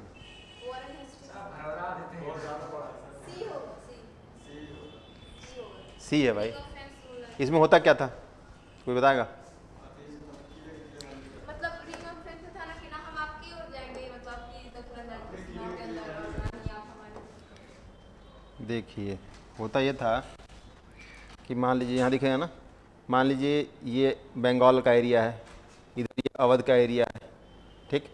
फिर इसके बाद से आपका इधर नीचे मराठा वराठा का रीजन है, और फिर इधर से आपका आगे बढ़ता है, फिर इधर से अफगान का रीजन है। तो ब्रिटिशर्स को क्या था, उनको दो चीज़ का डर था कि नेपोलियन बोनापार्ट आएगा उधर से, अब वो बोला था कि हमारा जिस दिन मूड घुमा हम ईरान के थ्रू आएंगे या फिर अरब के थ्रू आएंगे, फिर जहाज़ में उतरेंगे, फिर मुंबई आएंगे और आप लोगों को पीट पाट के जाएंगे, क्योंकि उसको पता था सबसे बड़ा इनका पावर इंडिया है, इंडिया से सबसे ज़्यादा रेवेन्यू कमा रहे थे। तो अंग्रेज़ों को ये डर था कि या तो ये आ सकते हैं या फिर रशियन इन्वेजन हो सकता है, ठीक। तो ये अफगान को भी इनको काउंटर करना था, और साथ में इनको मराठा भी थे, मराठा भी बिना मतलब कि जा जाके पीट पाट के लूट पाट के आते थे। तो इन्होंने क्या रखा कि यार हम इन लोगों से क्या क्या लड़ेंगे, एक काम करो अपने पड़ोसी वाला जो है ना, इधर का पड़ोसी स्टेट जो भी है, ये मान लो कि ये ब्रिटिश है, ये इंडियन स्टेट एक हो गया, ये इंडियन स्टेट दूसरा हो गया, इनको हम क्या बोलेंगे कि भैया एक काम करो, देखो आपका ये बदमाश आदमी आपका टेरिटरी लूट रहा है, इसके प्रोटेक्शन के लिए हम आपको आर्मी दे रहे हैं, ठीक। और साथ में हम आपका पूरा सिक्योरिटी आपका करेंगे। इससे फ़ायदा क्या होगा, आपको सिक्योर कर रहे हैं, अब इनको नहीं बताता था, ये बात अपने जानता था, अगर हम इसको सिक्योर कर रहे हैं तो पहले ये मरेगा, जब तक ये मरेगा तब तक हम बच जाएंगे या फिर अब पीछे भाग जाएंगे। तो इसको क्या बोलते थे, policy of ring fence. Ring fence, fencing समझते हो ना, फेंसिंग मतलब होता है जैसे तार का लगा के बॉर्डर नहीं लगाते हैं आप लोग, बाड़ा लगाते हैं, बाड़ा बोलते हैं, फेंस मतलब बाड़ा होता है हिंदी में, गाय भैंसों से बचने के लिए बाड़ा लगाते हो। तो अपने घर में बाड़ा लगाए हो, पड़ोसी घर में भी लगा दो कि नील गाय आएगी पहले उसका चरेगी, चर पाई तो नहीं चर पाई तो ठीक है, अगर चर पाई तो हमारा तब तक बचेगा। तो ये सिंपल सा रीजन ये था कि बाहर के, जैसे कि अगर नेपोलियन से बचना हो या मराठा से बचना था या फिर किसी और भी बड़ी पार्टी से बचना हो तो अपने पड़ोसी को बचाओ, तब तक बचाओ जब तक बच पा रहा है, और मर रहा है तो मरने दो, ठीक। ये सेकेंड वर्ल्ड वार में चीज़ आप बहुत पाओगे, बहुत सी ऐसी कंट्री थी जो जर्मनी के साथ थी, उनको पता था कि वो मरेंगी लेकिन जर्मनी के साथ फिर भी थी, और लास्ट में वो कंज्यूम हो जाती हैं, दोनों वॉर के बीच में वो क्रश हो जाती हैं, ठीक। 6 बजे तक है ना, बोर तो नहीं हो रहे हो आप लोग? चलिए अब आ गया इंडियन आर्मी, ये क्वेश्चन करा दिए हैं शायद हम। इंडियन आर्मी का क्या रोल था, एशिया और अफ्रीका में ब्रिटिश साम्राज्य का विस्तार, उसकी रक्षा करने के लिए इसका उपयोग किया गया। यही वह साधन था जिसके बल पर भारतीय शक्तियों और क्षेत्रों को जीता गया था। तो ऑब्वियस सी बात है, इसी के दम पर जीता गया था। इसने भारतीय समाज और अर्थव्यवस्था के संबंध में जानकारी एकत्रित की। नहीं तीनों होगा मैडम, भूमिका निभाई भाई। वो हर जगह पर उसमें हर तरीके के लोग भी इन्वॉल्व थे, हर जगह उनका इम्प्लीमेंट वो भी होता था कि यहाँ पे लड़ाई हो रही है, वहाँ लड़ाई हो रही है, हर जगह जाना भी था। तो भारतीय समाज और अर्थव्यवस्था में भी इन्वॉल्व थे कहीं न कहीं उनकी, ठीक। इनसे मिलती है।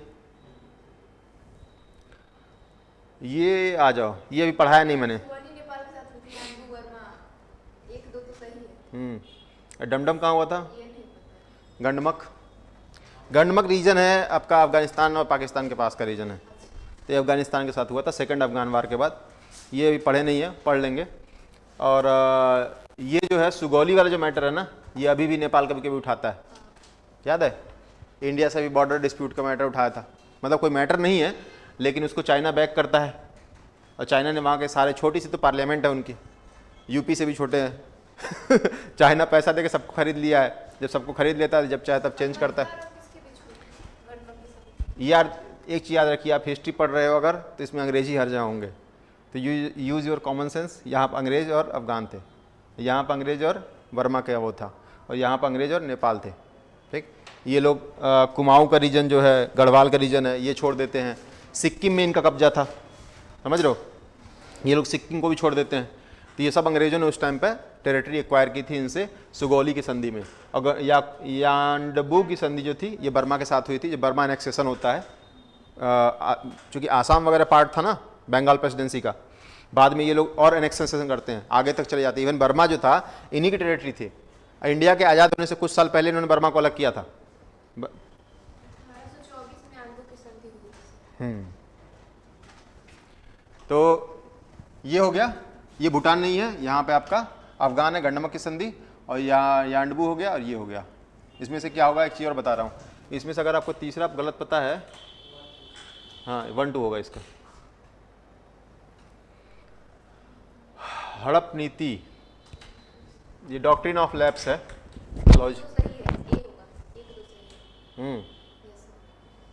प्रथम राज्य कौन सा था? सतारा क्यों था?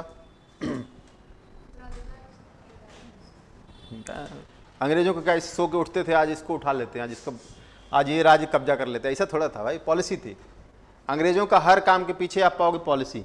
शायद ही कोई पागल होगा कि उसने सो के उठा, जैसे लिटन था, उसके पीछे भी पॉलिसी था कि वो प्रेस पे जो एक्ट लगाता है कि उसकी बहुत ज़्यादा बुराई कर रहे थे, बट वो थोड़ा पागल था। वरना कोई भी अंग्रेजों की जो पॉलिसी है उसके पीछे लॉजिक रहता है।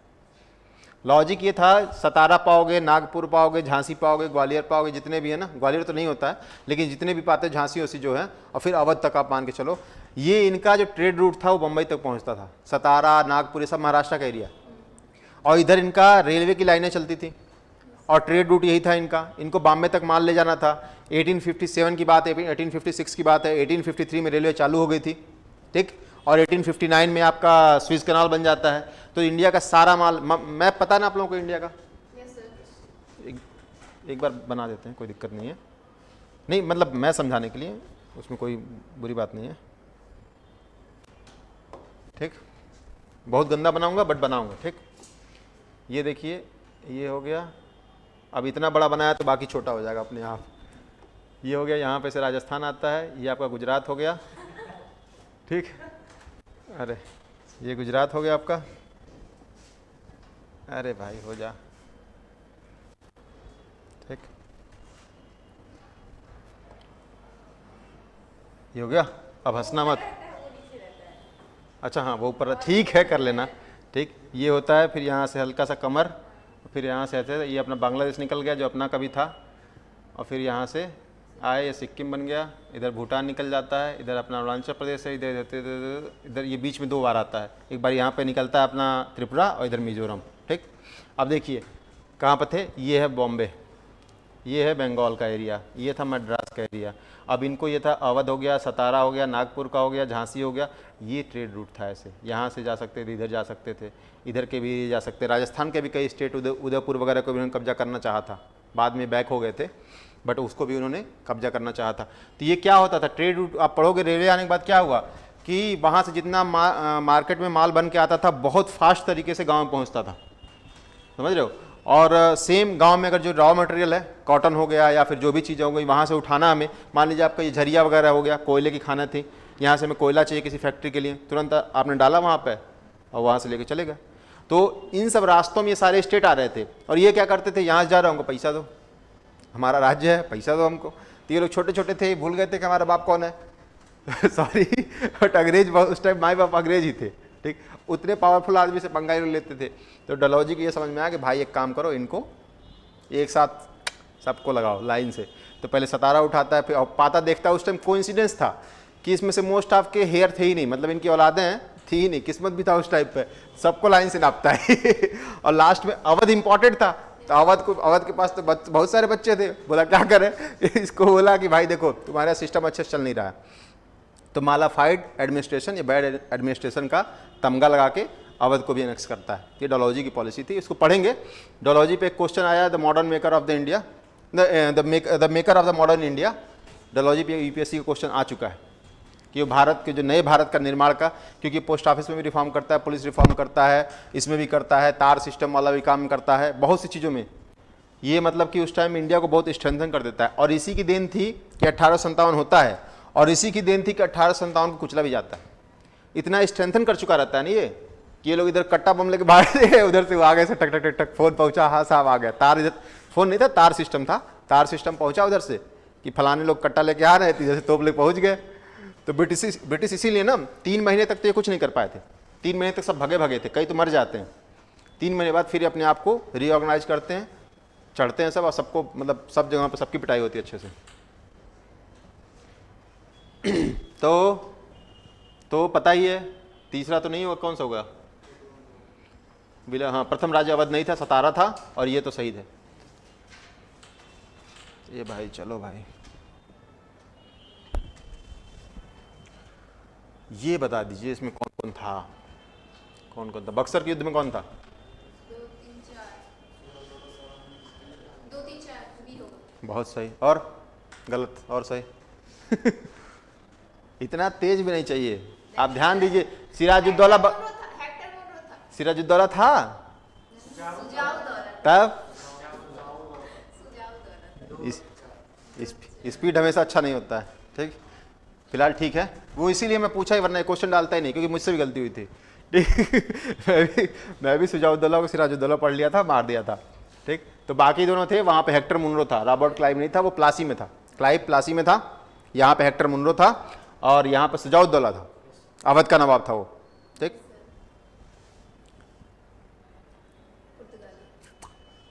हाँ, किसको जाता है? पुर्तगाली।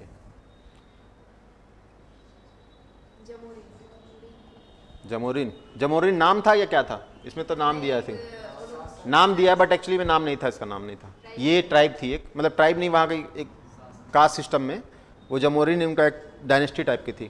ठीक, ये कास्ट ही मान के चलो, वैसी चीज़ थी। प्रथम वायसराय कौन हुआ? ये क्वेश्चन फ्रांसिस्को डी अल्मीडा था पहले। इसमें है नहीं, ये खेल हो गया। इसमें फ्रांसिस्को डी अल्मीडा नहीं होगा, मतलब होगा आंसर, इसमें नहीं है। तो डी अल्मीडा था, सबको पता है, ब्लू वाटर पॉलिसी लाया था। ठीक, ब्लू वाटर पॉलिसी में क्या था? चिल्ला चिल्ला के बोला हूँ यहीं से। मतलब जो व्यापार नहीं होता है, समुद्री व्यापार का एक अधिकार। ब्लू वाटर, ब्लू मतलब ब्लू वाटर क्या होता है? नीला पानी, समुद्र का पानी। तो समुद्र के पानी की जो पॉलिसी थी ये लाया था, उसमें ये बोलता था कार्टरेज ऑफ विक्टोरियाज। कार्टरेज क्या था? पास था। जैसे आप ट्रेन में घूमते हो, टीटी को पास दिखाते हो, साहब हमारे पास है, हम जा सकते हैं। ठीक, तो वैसे उस टाइम के जो शिप थे, जब अरेबियन सी या फिर इंडियन ओशियन से जाते थे, तो वो दिखाते थे कि ये हमारा पास है, कार्टरेज बोलते थे। फिटोरियाज मतलब होता था ट्रेडिंग पॉइंट, जहाँ पे डॉक करेगी, जहाँ पे आके वो रुकेगी, शिप रुकेगी, जहाँ से सामान उतारा जाएगा, तो वहाँ भी इनका कब्जा था। तो वहाँ जब कब्जा रहेगा आपका, कोई भी आएगा, भाई कमीशन दो। आज आप जाओ कहीं मंडी में जाना, मंडी में जहाँ जहाँ उनका लगता है, ट्रक लगता है, वहाँ पर हर जगह पे सिस्टम होता है, उनको पैसा देना पड़ता है। चुंगी बोलते हैं, कई जगह पे बोलते हैं। आप टोल प्लाजा पर आप पैसे देते हो, ये क्या है? अल्टीमेटली नहीं होना चाहिए, बट रिवेन्यू का सिस्टम है। उसके वायसराय ऑफ पोर्चुगीज 3 ही है, एक अल्बुकर्क है, एक ये है, और एक कौन है? नीनो डी कुन्नो, हाँ, कुन्ना नन्ना, तो वो है, उसको याद कर लीजिएगा। किस? नहीं नहीं कोई, अरे यार हमेशा गलती थोड़ा हो जाएगा। ये है, सेंट एंजेलो है। एंजेलो नाम कहीं सुना है आपने? माइकल एंजेलो, वो एंजेला मार्कल है, माइकल एंजेलो का नाम नहीं सुना है? जो कैथलिक चर्च है अपना रोम में, उनकी जो छत है, आपके रेनेसन के टाइम पे 2-3 अच्छे लोग हुए थे, आर्टिस्ट हुए थे, साइंटिस्ट हुए थे। आपका एक हो गया, आपका वो पढ़ते हो, Leonardo da Vinci. Leonardo da Vinci जानते हो आप लोग? चित्रकार है, हाँ, मोनालिसा की पेंटिंग बनाया है। तो दा विंची उस टाइम पे बहुत वो, मतलब ज्योमेट्री वगैरह, उसमें ज्योमेट्री वगैरह में बहुत अच्छा था। प्लस कई नए नए वेपन्स भी इन्वेंशन किए थे उसने वहाँ के किंग के लिए। और जो ये था माइकलो एंजेलो था, ये बहुत अच्छा पेंटर था। तो उस टाइम पर जो चर्च की छतें हैं ना, उसमें बहुत सारी पेंटिंग्स बनाई हैं। और फिर एक और बंदा था, वो बहुत अच्छा स्कल्पचर बनाता था, उसका नाम मैं भूल चुका हूँ। वो उस टाइम के जितने भी अच्छे आर्ट फॉर्म है ना, फ्रेंच में खास करके और इटली में, उसी के बनाए हुए अच्छे। एंजेलो फोर्ट था। अपने किले दुर्ग का निर्माण किया। पहले किले, पहले फोर्ट का है? कोचिंग, गोवा नहीं होगा? गोवा होगा। 1510 में जीता था। तब बताओ, यूज योर कॉमन सेंस। पहला कोचीन है भाई, कोचीन है, उसी को अब कोचीन बोलते हैं, पहले कोची बोलते थे, नहीं अब कोची बोलते हैं, पहले कोचीन बोलते थे। ठीक, कब आए थे ये? 1498। पुर्तगाली राज्य को समाप्त करने की महत्वपूर्ण भूमिका निभाई गई थी। ये बताइए, इसका आंसर बताइए। हैं? असहयोग आंदोलन। कॉमन सेंस लगाइए, मुक्ति आंदोलन, जो फ्री में मिलती है। मुक्ति आंदोलन। हम हट जाते हैं। पहली बात आप ये देखिए, आपको पूछ रहा है गोवा राज्य को पुर्तगाली राज्य को समाप्त करना, तो असहयोग और शांति और गुटनिरपेक्ष जब समाप्त कर रहे हैं, मतलब कि इंडियन गवर्नमेंट आएगी, तो मुक्ति मेन चीज है ना। गोवा सब में कामन है, आंदोलन सब में कामन है। शांति से हम बात करेंगे, हमें पता होना चाहिए कि 61 में हुआ था। हाँ, नेहरू जी बोले भाई चले जाओ अपने अपने घर, तुम लोग लोटा वोटा उठा के अपना। ये लोग नहीं मान रहे थे, तो पुलिस एक्शन करते हैं। वहाँ पे पहले क्या होता है, वहाँ पे जो कांग्रेस के वर्कर थे वो प्रोटेस्ट करते हैं, तो पोर्चुगीज जो था वहाँ से आदेश पाता है, अपने पुर्तगाल से आदेश पाता है वहाँ का ऑफिसर कि इनको मार दो, तो वो लोग मार देते हैं 2-4 को। तो उनको नहीं पता होता कि इंडियंस क्या करेंगे, अब तो अपन लोग फ्री हो चुके रहते हैं। तो फिर नेहरू जी भेजते हैं सेना, और ये आंदोलन होता है, गोवा मुक्ति आंदोलन। आंदोलन के बाद सेना जाती है, पुलिस एक्शन होता है और कब्जा किया जाता है। तो इंडिया में 2 स्टेट है जो इनका, इंडिया में विलय जो हुआ है आज़ादी के बाद, वो पुलिस एक्शन से हुआ है। पुदुचेरी है, पुदुचेरी है, बहुत तेज हो। नहीं वो भी नहीं है, वो सब मान गए थे। फ्रेंच जो थे, फ्रेंच को पता था, वो तो यार उनको 64 में पीट दिया था अंग्रेजों ने, तब से वो कट्टा बम रखना छोड़ दिए थे। आपको पता है ना, उनको बोल दिया था कि आप फोर्टिफिकेशन नहीं करोगे, आप कहीं भी आर्मी नहीं रखोगे, आपके जितना प्रोटेक्शन हम रखेंगे। थर्ड कार्नाटिक वार आपको याद है? भूल चुके हो आप लोग? तो उसी के बाद से अंग्रेज बोल देते हैं 1664 में कि भाई आपको बदमाशी नहीं करना है, जो भी प्रोटेक्शन होगा हम करवाएंगे, आपको बस धंधा करना है। और वो भी 3 जगह पे, माहे, कराईकल और एन्नम, इन 3 जगह पे कंसोलिडेट हो जाते हैं, छोटी छोटी जगहों पे कन्फाइंड हो जाते हैं, नॉट कंसोलिडेट, कन्फाइंड हो जाते हैं, मतलब वहीं पर रुक जाते हैं। तो उनकी तो औकात वहीं खत्म हो गई रहती है 200 साल पहले। तो तुम्हें लगता है वो इंडिया से लड़ने आएंगे? ठीक, तो बस ये है और हैदराबाद है। और प्लेबिसाइड कहाँ हुआ था?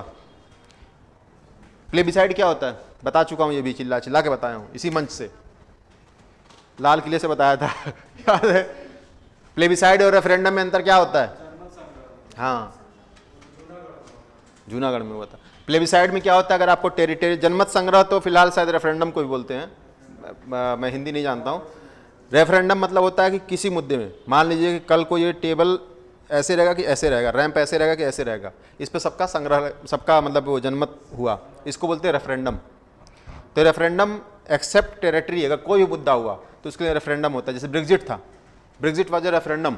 बट प्लेबिसाइड का मुद्दा होता है कि ये जो क्लास है इसका आधा हिस्सा काट के ढिमाके क्लास को दिया जाएगा कि नहीं, ये प्लेबिसाइड होता है। क्यों? क्योंकि वहाँ टेरिटरी फिक्स हो गई, समझ रहे हो? उसमें चेंज करना इतना पॉसिबल नहीं था। प्लेबिसाइड जो होता है हमेशा टेरिटोरियल जो मैटर होता है उसको सॉल्व करने के लिए होता है। तो उसमें जो जूनागढ़ का मैटर था वो प्लेबिसाइड हुआ था, वहाँ हिंदुओं की संख्या इकट्ठा किया था। ये सब अच्छी अच्छी फिल्में हैं, कभी देख लीजिएगा, मौका मिलेगा तो। हाँ जी, हाँ जी, हाँ जी, बहुत सही। भारत में पुर्तगाली सत्ता की वास्तविक नींव रखने वाला बंदा कौन था? अल्बुकर्क था। ठीक, 3 ही हैं इसमें, निन्नो कुन्ना और ये अपने वास्को डी गामा तो कोई था ही नहीं, तो व्यापारी था, उसको कोई पोस्ट थोड़ा मिली थी। हाँ, ये बताओ कहाँ पे है? चिंसुरा था। चिंसुरा कहाँ पे है? यहीं से जाके सब हुगली में वो करते थे, पायरेसी करते थे। ठीक, बाद में जब इनकी औकात कम हो गई तो ये चिरकुट बन गए जेब काटने काम करने लगे। इसी के बाद से तो इनको जो था ये अपना ये था शाहजहाँ था, शाहजहाँ के टाइम पे इनकी पिटाई भी होती है, समझ रहे हो? पुर्तगालियों को पिटाई भी करता है वो, कि तुम लोग ऐसा क्यों कर दिए, तुम लोग। उसकी जहाज़ में कुछ दासियाँ थी जो कि उसके मतलब मुग़ल साम्राज्य की थी, वो जा रही थी, उनके साले कब्जा कर लेते, सॉरी ये कब्जा कर लेते हैं, सॉरी फॉर द लैंग्वेज। तो ये कब्जा कर लेते हैं, तो उसके लिए फिर जहांगीर उनको पनिश करता है। तो चिंसुरा इनका एरिया था। श्री रामपुर वो एरिया था जहाँ पे आपके डेनमार्क के लोग थे, यहाँ क्रिश्चियनिटी फैलाते थे। यहाँ पे इन्होंने पहला प्रेस खोला था। वैसे अगर सबसे पहले पूछा जाए प्रेस किसने लाया इंडिया में, पुर्तगाली लाए थे। ठीक, प्रिंटिंग का काम सबसे पुर्तगाली लाए थे। इवन टकसाल जो होता है आपका, जो मुद्रा का जो काम होता है वो हाँ ये लाए थे, पुर्तगाली ही लाए थे। तो श्री रामपुर में डेनमार्क के जो लोग थे उनका क्रिश्चियन मिशनरी के लिए अच्छे अच्छे काम होते थे। यहाँ पे वो फ्री में बाइबल प्रिंट करते थे, फ्री में बांटते थे। तो ये इसके लिए उनका सेंटर था। चिंसुरा इनका सेंटर था डच का। हुगली तो अंग्रेज़ों का था। वैसे हुगली एक पोर्ट है, उसमें कई लोगों का पार्ट था वहाँ पे। हुगली के बारे में पढ़ना मैं बता चुका था, बताया था तुम लोगों को, डिस्ट्रीब्यूटरी ऑफ गंगा, और रिवराइन पोर्ट है वो, सी के अंदर नहीं है। जैसे कि थोड़ा सा बता देता हूँ, जो ये वाला एरिया है ना, ये बंगाल का, तो गंगा जी ऐसे आती हैं, फिर उसके बाद बांग्लादेश में घुस जाती हैं। ये बांग्लादेश में इनको क्या बोला जाता है? पद्मा। और यहाँ से ये आती है ब्रह्मपुत्र, इसको क्या बोलते हैं? जमुना बोलते हैं। और ये दोनों मिलती हैं, साथ में बराक रिवर आती है इधर से, मेघना, ये तीनों मिलती हैं। फिर उसके, लेकिन ये ऐसे नहीं जाती, ये आप पढ़ोगे different form of delta, bird bird fit वाला पढ़ोगे आप, फिर वो टूथ वाला पढ़ोगे आप, जैसे स्पेन की एक रिवर है उसका टूथ फॉर्म में होता है, और फिर आप ये पढ़ोगे मिसिसिपी का डेल्टा पढ़ोगे, ये सब डेल्टा। तो ये ऐसे ऐसे अलग अलग ब्रांचेज में निकलती है, लेकिन हुगली यहीं से डिसेंड कर जाती है, यहीं से अलग हो जाती है। इंडिया के अंदर ही कोलकाता में हुगली अलग हो जाती है और इधर निकल जाती है। तो हुगली जो है यहाँ पे इसका पोर्ट है, ऐसा नहीं कि यहाँ पे समुद्र के किनारे है, ओशियन में नहीं है। मोस्ट ऑफ द पोर्ट आपको ओशियन में मिलेंगे ना, ये अंदर है। तो यहाँ से जहाज जाता है अंदर, यहाँ पे रुकता है, जब पानी ऊपर जाता है तो अंदर चला जाता है। तो ये रिवराइन पोर्ट है, याद रखिएगा। रिवराइन पोर्ट मतलब जो रिवर पे बनते हैं, जैसे आपका प्रयागराज में पोर्ट होगा या आपका बनारस में पोर्ट होगा, तो रिवराइन पोर्ट है। हाँ हाँ, पुर्तगाली हैं, लूटपाट का काम वही करते थे। पायरेट्स ऑफ कैरेबियन में पहले दिखाया था, पायरेट्स ऑफ कैरेबियन, वो डॉक्टर नहीं, कैप्टन जैक स्पैरो। ठीक, देखा है किसी ने पायरेट्स ऑफ कैरेबियन देखा है? प्रणाली हो बुरघेर बोलते थे, बुघेर, बुघेर समथिंग। तो इसको याद रख लेना, एक अजीब वर्ड है। तो डच और पोर्चुगीज जो थे वहाँ पे, उनके जो फैमिली मेम्बर थे, वंशावली मतलब उनकी फैमिली जो मेम्बर थे, उनको बोला जाता था बुघेर। पांडिचेरी वर्तमान पुदुचेरी के संदर्भ में निम्नलिखित कथनों पर विचार कीजिए। ये यूपीएससी का क्वेश्चन है, कीजिए विचार। पांडिचेरी पर कब्जा करने वाला पहले यूरोपीय शक्ति पुर्तगाली थे, सही है गलत है? क्यों गलत है मैम? क्या बात करते हैं, कमाल का। और वो मैं इतना बड़ा गलती किया, आप लोग बताया भी नहीं। मैं बोला 1664 में थर्ड कर्नाटिक वार हुआ था। 1664 में तो फ्रेंच कंपनी बनी थी, फ्रेंच ईस्ट इंडिया कंपनी बनी थी। 1748 में जाके वो होता है थर्ड बैटल ऑफ, 1744 से चालू होता है थर्ड बैटल, समझ रहे हो आप लोग? हाँ, तब तो वो 17 के बाद, 1748 के बाद की बात है, थर्ड कर्नाटिक वार जो होता है। बट जो 1664 में फ्रेंच आते हैं, और 1664 से 150 साल पहले पोर्चुगीज आ चुके थे। तो आपको लगता है पोर्चुगीज छोड़े होंगे? तो ये कब्जा करते हैं, लेकिन ये पूरी तरह सक्सेस नहीं हो पाते वहाँ पे। बाद में दूसरा क्वेश्चन आया, पौंडीचेरी पर कब्जा करने वाले दूसरी यूरोपीय शक्ति फ्रांसीसी थे, ये सही है? फिर गलत। फ्रांसीसी बाद में आते हैं, पोर्चुगीज के बाद डच आते हैं, आपको ये भूल जाते हैं आप लोग। फिर डच आते हैं। आपका रीजन देखिए, कोई कब्जा क्यों करेगा? कोई भी ऐसे रास्ते में चलते कोई चीज़ को नहीं उठा लेता, जब वो कीमती होती तब उठाता है। ठीक, तो उस टाइम पे पौंडीचेरी हो गया, मद्रास हो गया, बॉम्बे हो गया, गोवा हो गया, कोचीन हो गया, हुगली हो गया, सूरत हो गया, ये क्या थे? इंपॉर्टेंट ट्रेडिंग सेंटर थे। तो इन पर नज़र सबकी रहेगी, तो हर कोई कोशिश करेगा। तो अंग्रेजों से पहले डच आ चुके थे, वो इस पर कब्जा कर चुके थे, फिर मार खा के भाग जाते हैं वो लोग भी। ठीक, अंग्रेजों ने कभी पौंडीचेरी पर कब्जा नहीं किया, ये सही है गलत है? कब्जा, देखो यह लॉजिक आ गया। होता क्या है, जब ये फ्रेंच जो है फर्स्ट कर्नाटिक वार में मद्रास को कब्जा कर लेता है डुप्ले, तो अंग्रेज क्या करते हैं, वो फ्रेंच टेरिटरी जो है पौंडीचेरी उसको कब्जा कर लेते हैं। तो ये सही है, ये मतलब गलत है। ठीक, तो इसमें सिर्फ पहला सही है। और अगर आपको ये पता है ना फर्स्ट कर्नाटिक वार वाला, तो आपको 3 हटा दीजिए, जिंदगी का मजा। ठीक, तो पौंडीचेरी पे अंग्रेजों ने कब्जा किया था फर्स्ट कर्नाटिक वार में, डच थे सेकंड थे जो इन्होंने कब्जा किया था, और पोर्चुगीज, बहुत मान के चलना पोर्चुगीज किसी काम में, हर काम में थे लगभग। वो उनको किसी काम में होना तो अगर अनुमान लगे तो मार देना, वो हर काम में कहीं कहीं इन्वॉल्व थे। प्रिंटिंग प्रेस हो गया, नया नया सामान लाना, क्या क्या लाए थे इंडिया में? अनानास लाए थे, आलू लाए थे, तंबाकू लाए थे, और क्या लाए थे? भिंडी भी लाए थे। अरे यार मुझे बहुत पसंद है। और फिर उसके बाद क्या लाए थे यार? और भी कोई चीज़ लाए थे, मतलब मैं सब लिखवाया हूँ, 8-10। हाँ, मूंगफली भी लाए थे। आपको पता है मतलब पुराने हम लोग के एंसेस्टर ने कितनी मेहनत की है। आज के ज़माने में जो लोग, अब तो यहाँ बंद है, यूपी और बाकी स्टेट में चलती है अल्कोहल, तो वहाँ सबसे फेवरेट लोगों का होता है पीनट, ठीक ना, रोस्टेड पीनट। और लोग आराम से खाते, आराम से पीते, आराम से जीते हैं। किसी ज़माने में 400 से ज़्यादा मूंगफली की वैरायटी थी, और उसमें से ऑलमोस्ट 90% पॉइजनस थी। खाए निपट गए। ठीक, आज भी देखना कुछ लोगों को पीनट से एलर्जी होती है, कुछ लोगों को पीनट से एलर्जी बहुत भयंकर, कुछ लोगों को गेहूं से एलर्जी होती है, कुछ लोगों को दूध से एलर्जी होती है। मुझे दूध से एलर्जी है। तो ऐसी ऐसी चीज़ें हैं। तो वो पीनट में सोचो 400-500 तरीके के पीनट थे, और हमारे पूर्वज जो थे उसको खा खा के पहले मरे, फिर पता चला अच्छा ये नहीं खाना है। उसके बगल वाला फिर गाँव में जाकर सबको बताया देखो ये वाला मत खाना, वो वाला खाना। ठीक, तो हमारी जो सिविलाइजेशन अभी है ना, ये बहुत सारे सेक्रीफाइसेस में उसके बाद आई है, जिसको हम लोग काउंट नहीं करते हैं। हम लोग सिर्फ बड़ी बड़ी चीज़ें पढ़ते हैं, इससे क्या हुआ उससे क्या हुआ। मारना नहीं चाहिए, कुछ सुन लेना चाहिए। क्या बात है और जब पहली बार हो तब पहली बार ही हो आप, क्या करोगे आप पहली बार में, क्या करोगे? बस ये देखिए कि सुन लेना चाहिए। कभी कभी होता है कि पहली बार अपने नहीं अपनाओ, दूसरे को करने दो ये भी तरीका है भाई। तू चढ़, तू पेड़ पर चढ़, देखते गिरेगा तो ठीक है नहीं तो हम भी आ रहे हैं ऊपर। ठीक, तो ये हो गया भारत के साथ व्यापार के लिए सर्वप्रथम संयुक्त पूंजी कंपनी। संयुक्त पूंजी कंपनी का मतलब बताइए?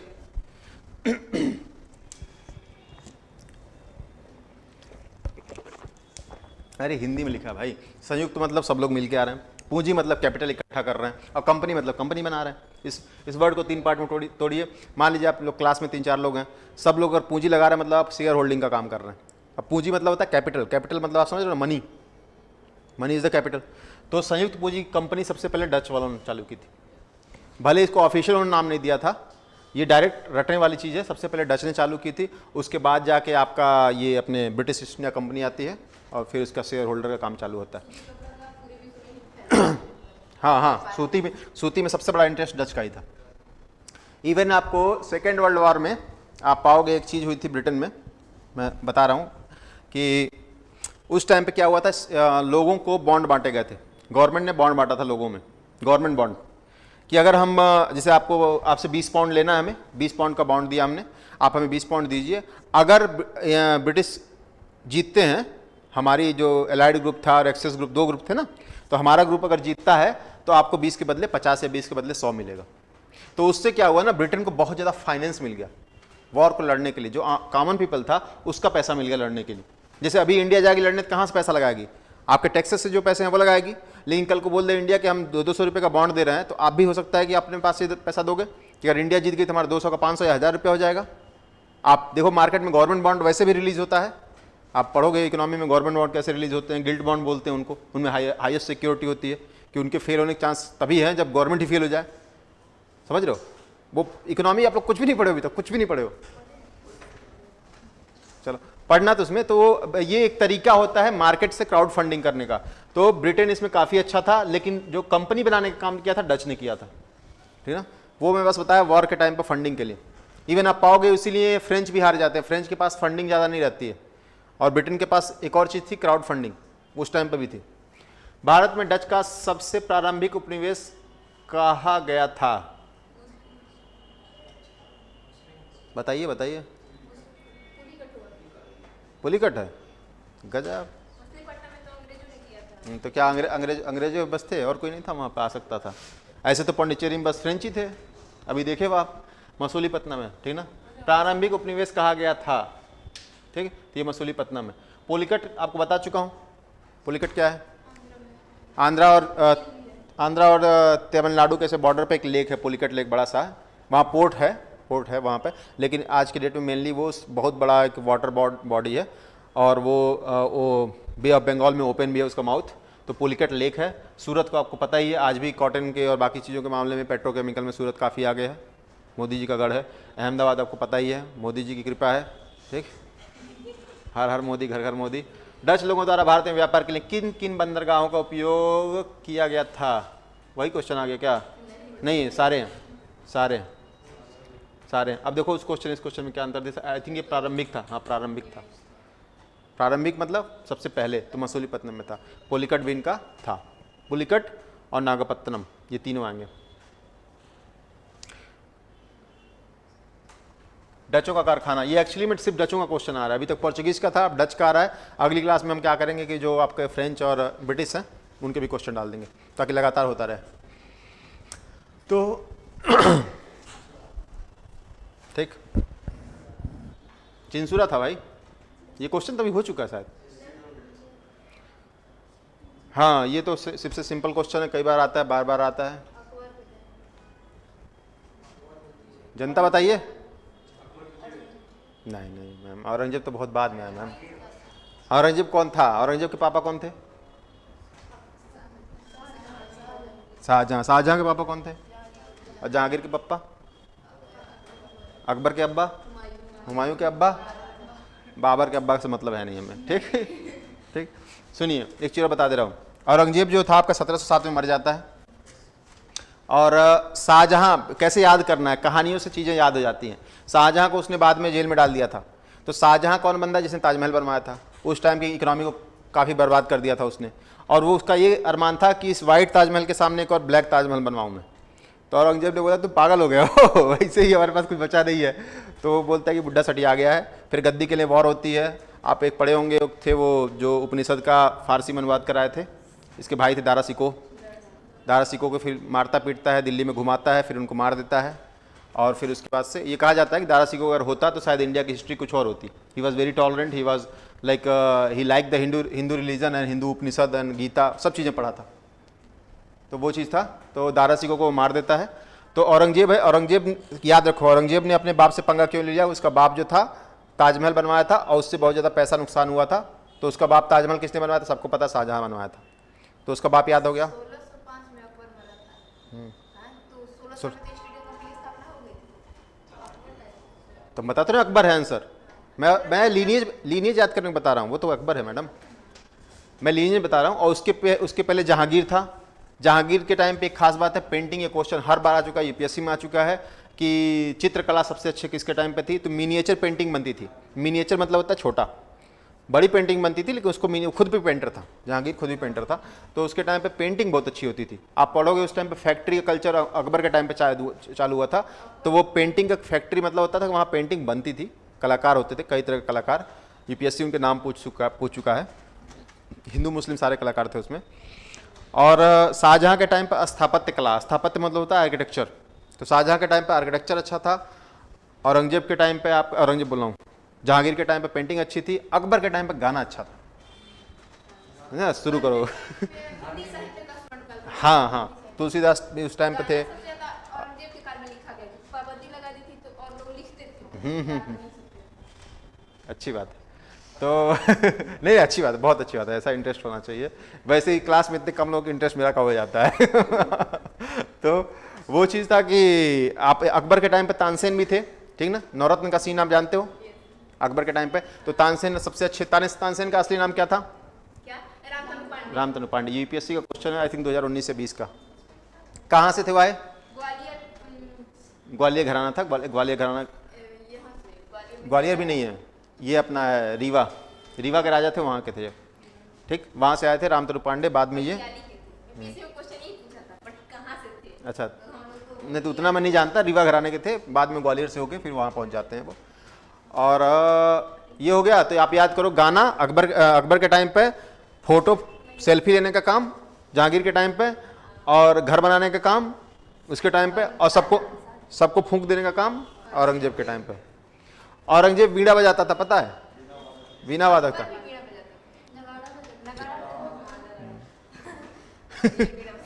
ठीक।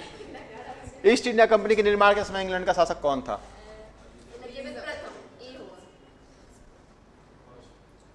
फर्स्ट कौन? Charles James. चलो, सबको पता है, ये सब कुछ क्वेश्चन पूछेगा। ये बताइए, जॉन कंपनी कहा जाता है। बहुत रटे हुए तुम लोग अब क्वेश्चन ही नहीं लाएंगे अंग्रेजों ने भारत में अपनी पहली फैक्ट्री कहाँ स्थापित की थी? सूरत। और सूरत में अंग्रेजों को, हाँ ये बताइए, तो सिंपल क्वेश्चन है, जो पढ़े हैं वो जान रहे होंगे।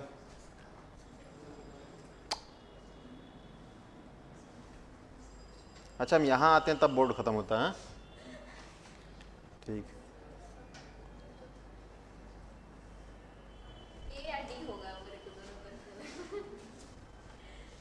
ए या डी? इतने कंफ्यूज हो गए आप?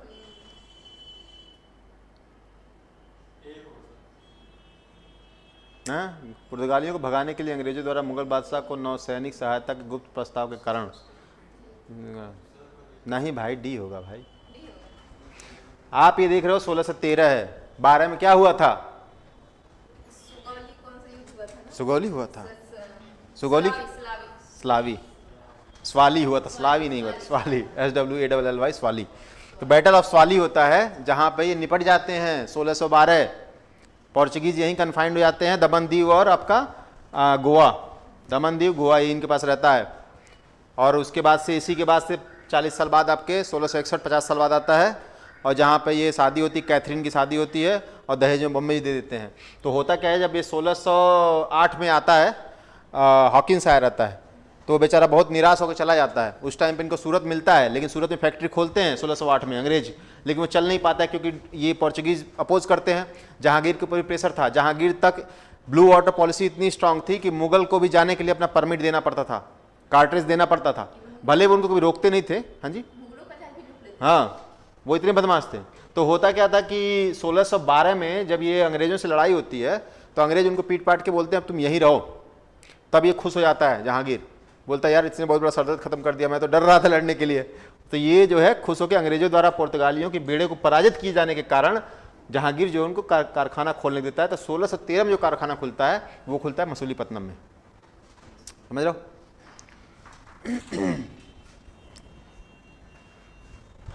पहला अधिकार पत्र, नहीं, ये क्या लिखा है, ब्रिटिश कंपनियों में से भारत में व्यापार करने का पहला अधिकार पत्र किसको प्राप्त हुआ था? ये लीवेंट कंपनी एक थी, लीवेंट कंपनी को प्राप्त हुआ था। ईस्ट इंडिया कंपनी को तो बाद में जब कंपनी बनती है, ठीक ना, जब बनती आपकी 31 दिसंबर 1600 में बनती है, तो उस टाइम पे इसको परमिट दिया जाता है। लेकिन उसके पहले भी यहाँ पे जो कंपनियाँ थी उसमें से लीवेंट कंपनी थी, वो काम करने आती थी। इसको याद रख लीजिएगा, भारत में व्यापार करने का पहला अधिकार पत्र प्राप्त हुआ था लीवेंट कंपनी को। ठीक, LIVENT आई थिंक, या LEVENT होगा। भारत में अंग्रेजी ईस्ट इंडिया कंपनी की प्रथम प्रेसिडेंसी कहाँ थी? ये क्वेश्चन बताइए, अच्छा क्वेश्चन है, कॉमन सेंस लगेगा। लेकिन मसूलीपट्टनम में प्रेसिडेंसी थी उनकी।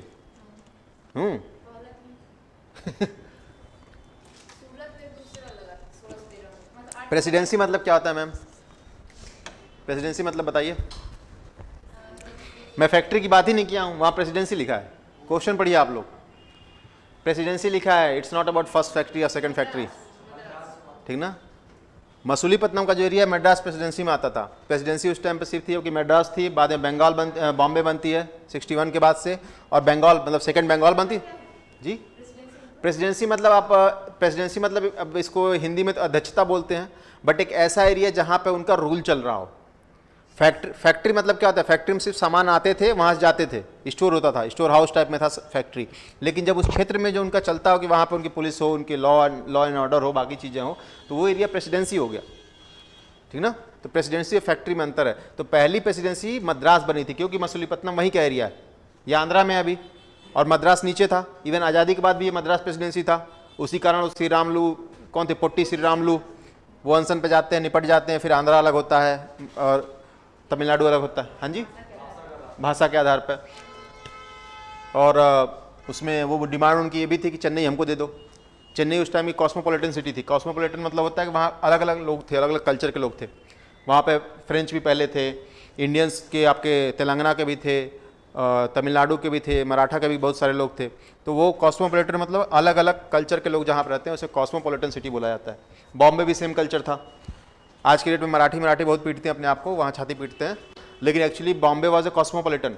वहाँ पे हर तरीके के, हर कल्चर के लोग थे, ठीक ना। और ये सबसे अच्छी थी। आप मानोगे जितना आज के डेट में रीजनल डिवीजन है ना सोसाइटी में, आप पढ़ोगे कि डिवीजन कंट्री के अंदर कैसे कास्ट बेस्ड डिवीजन है, फिर आपका रिलीजन बेस्ड डिवीजन है, फिर क्षेत्र वाइज है। तो क्षेत्र में जैसे रीजनल हो गया मराठा, वो बोलते हैं कि हम मराठे हैं, या फिर कोई यूपी वाला छाती पीटे, कोई बिहार वाला बोले हम बिहारी हैं, ठीक। अब हो गया क्या, ये क्यों होता है? क्योंकि वहाँ के रीजनल लीडर को चाहिए वोट बैंक। आम जनता को फर्क नहीं पड़ता है, रीजनल लीडर को चाहिए वोट बैंक। तो वोट बैंक के लिए या तो जात पे उठा लो, या धर्म पे उठा लो, या क्षेत्र पे उठा लो, या फिर किसी और चीज़ पे उठा लो। विकास तो टफ चीज़ है, विकास की बात मोदी जी भी किए ठीक।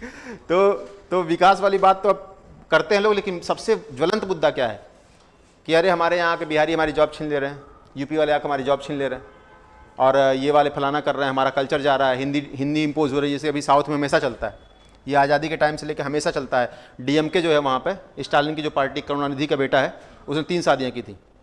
करुणानिधि ने 3 शादियाँ की थी। तीनों से उसने, एक से कानीमोची है जो उनकी बेटी है, MP हैं वो, और एक से स्टालिन है जो वहाँ के CM है, और एक से और है, वो सब के सब पूरी फैमिली उसी में है, ठीक, सब पॉलिटिक्स में।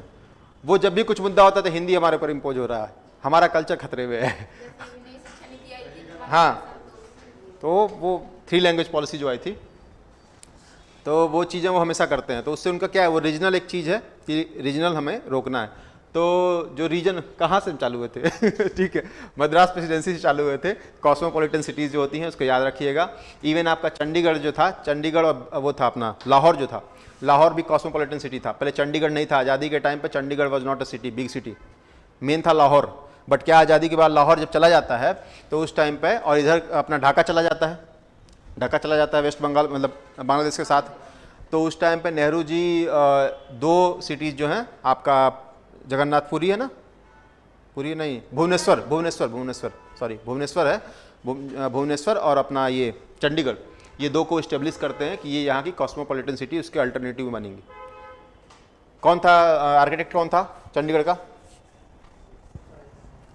ली कॉर्बुजियर था वहाँ का आर्किटेक्ट, चंडीगढ़ का जो मेन प्लानर था। और आपका दिल्ली का जो अपना दिल्ली, लुटियंस दो लोग थे वहाँ पे, तो एक तो लुटियंस था, एक और उसका कोई फ्रेंड था, वो बाद में झगड़ा हुआ चला गया। तो लुटियंस आज भी लोग बोलते हैं लुटियंस दिल्ली। लुटियंस दिल्ली मतलब वो जो रिच एरिया है दिल्ली का, जैसे कनॉट प्लेस का एरिया हो गया, सेंट्रल दिल्ली का एरिया हो गया, या साउथ दिल्ली का एरिया हो गया। साउथ दिल्ली वैसे लुटियंस वाला नहीं, साउथ दिल्ली बहुत मॉडर्न है, अभी लेटेस्ट है, काफ़ी डेवलप है। तो लुटियंस वहाँ का था। तो कॉस्मोपॉलिटन सिटी निपट गया। मद्रास प्रेसिडेंसी था। आ जाइए, अंग्रेजी ईस्ट इंडिया कंपनी को पट्टे पर किस वर्ष प्राप्त हुआ? हाँ, मद्रास प्रेसिडेंसी ये लोग क्या किए थे, कुछ विलेजेस थे उसको पट्टे पे मिला था और वो उनको इकट्ठा करके इन्होंने मद्रास प्रेसिडेंसी चालू की थी। पट्टे पे मतलब होता है कि किराए पे टाइप में, पट्टा मतलब ये होता है ना, हाँ ऐसे समथिंग होता है। नहीं, 1639 में मसूलीपट्टनम में फैक्ट्री डाल दिए थे 13 में, बट बस फैक्ट्री डाले थे। प्रेसिडेंसी बनाने के लिए जो गाँवों को 8, 10, 20 गाँवों को इकट्ठा किए वो 1639 में था। ये सब रटने वाले फैक्ट हैं। हाँ, ये क्वेश्चन पूछ सकता है। ठीक।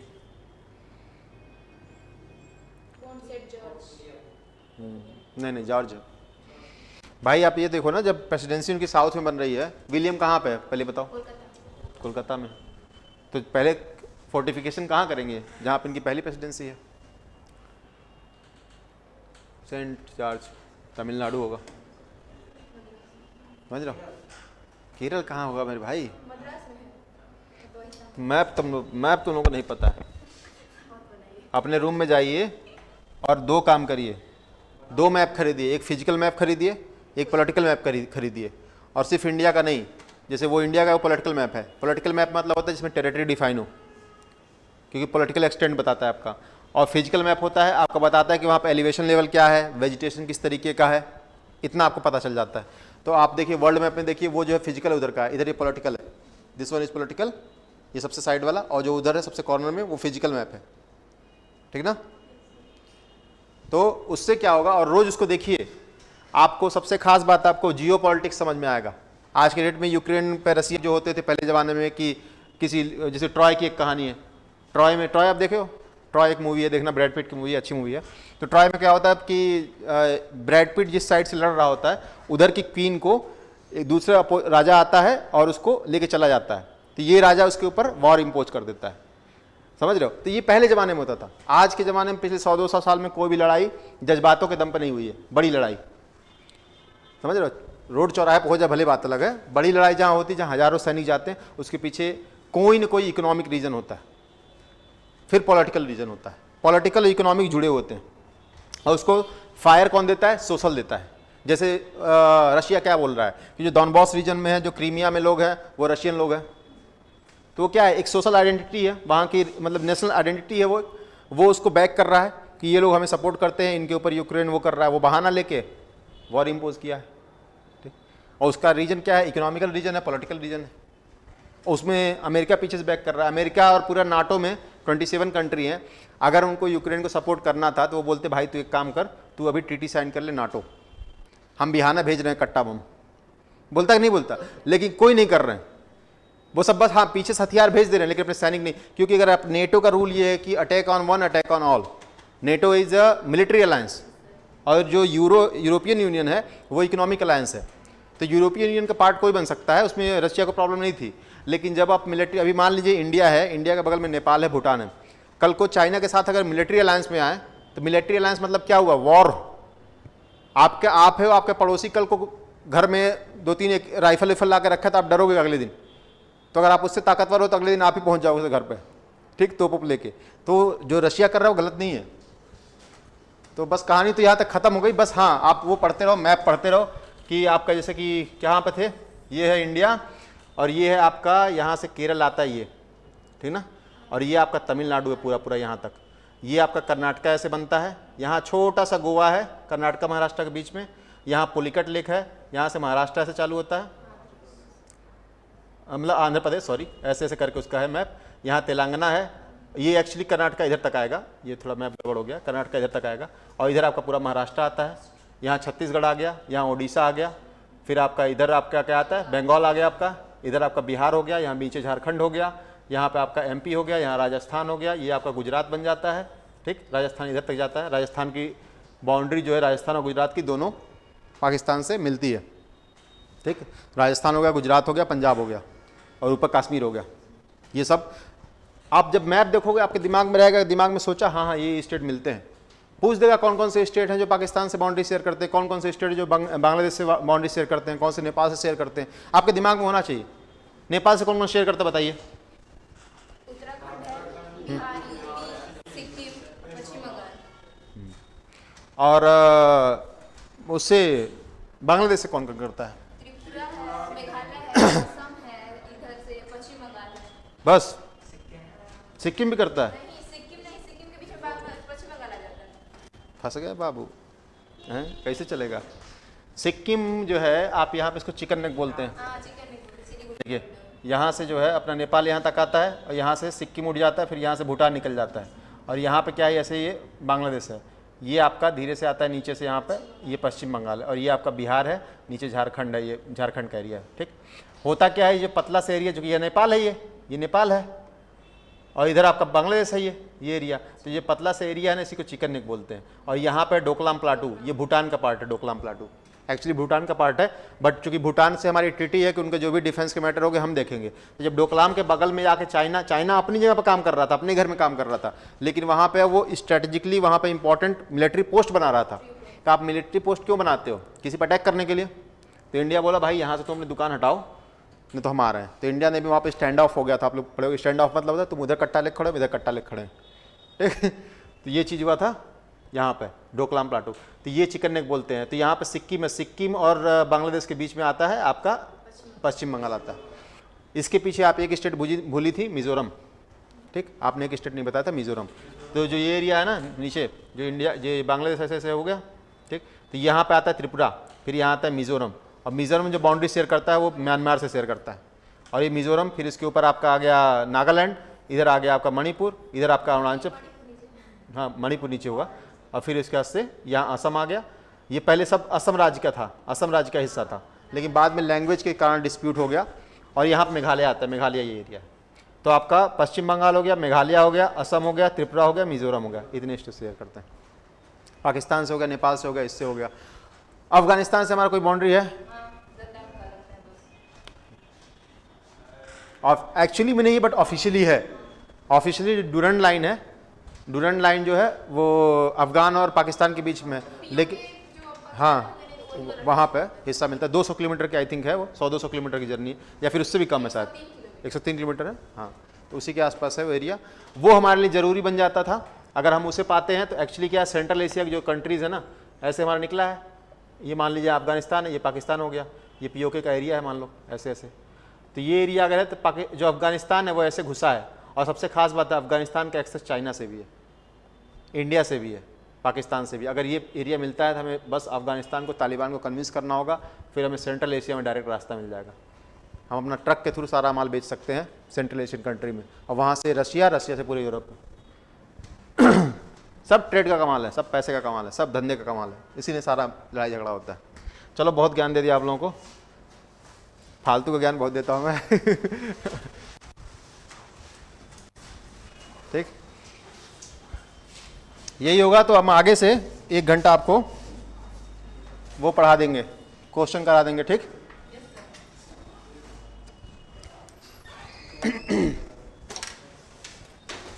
वो एसी बंद कर दीजिएगा।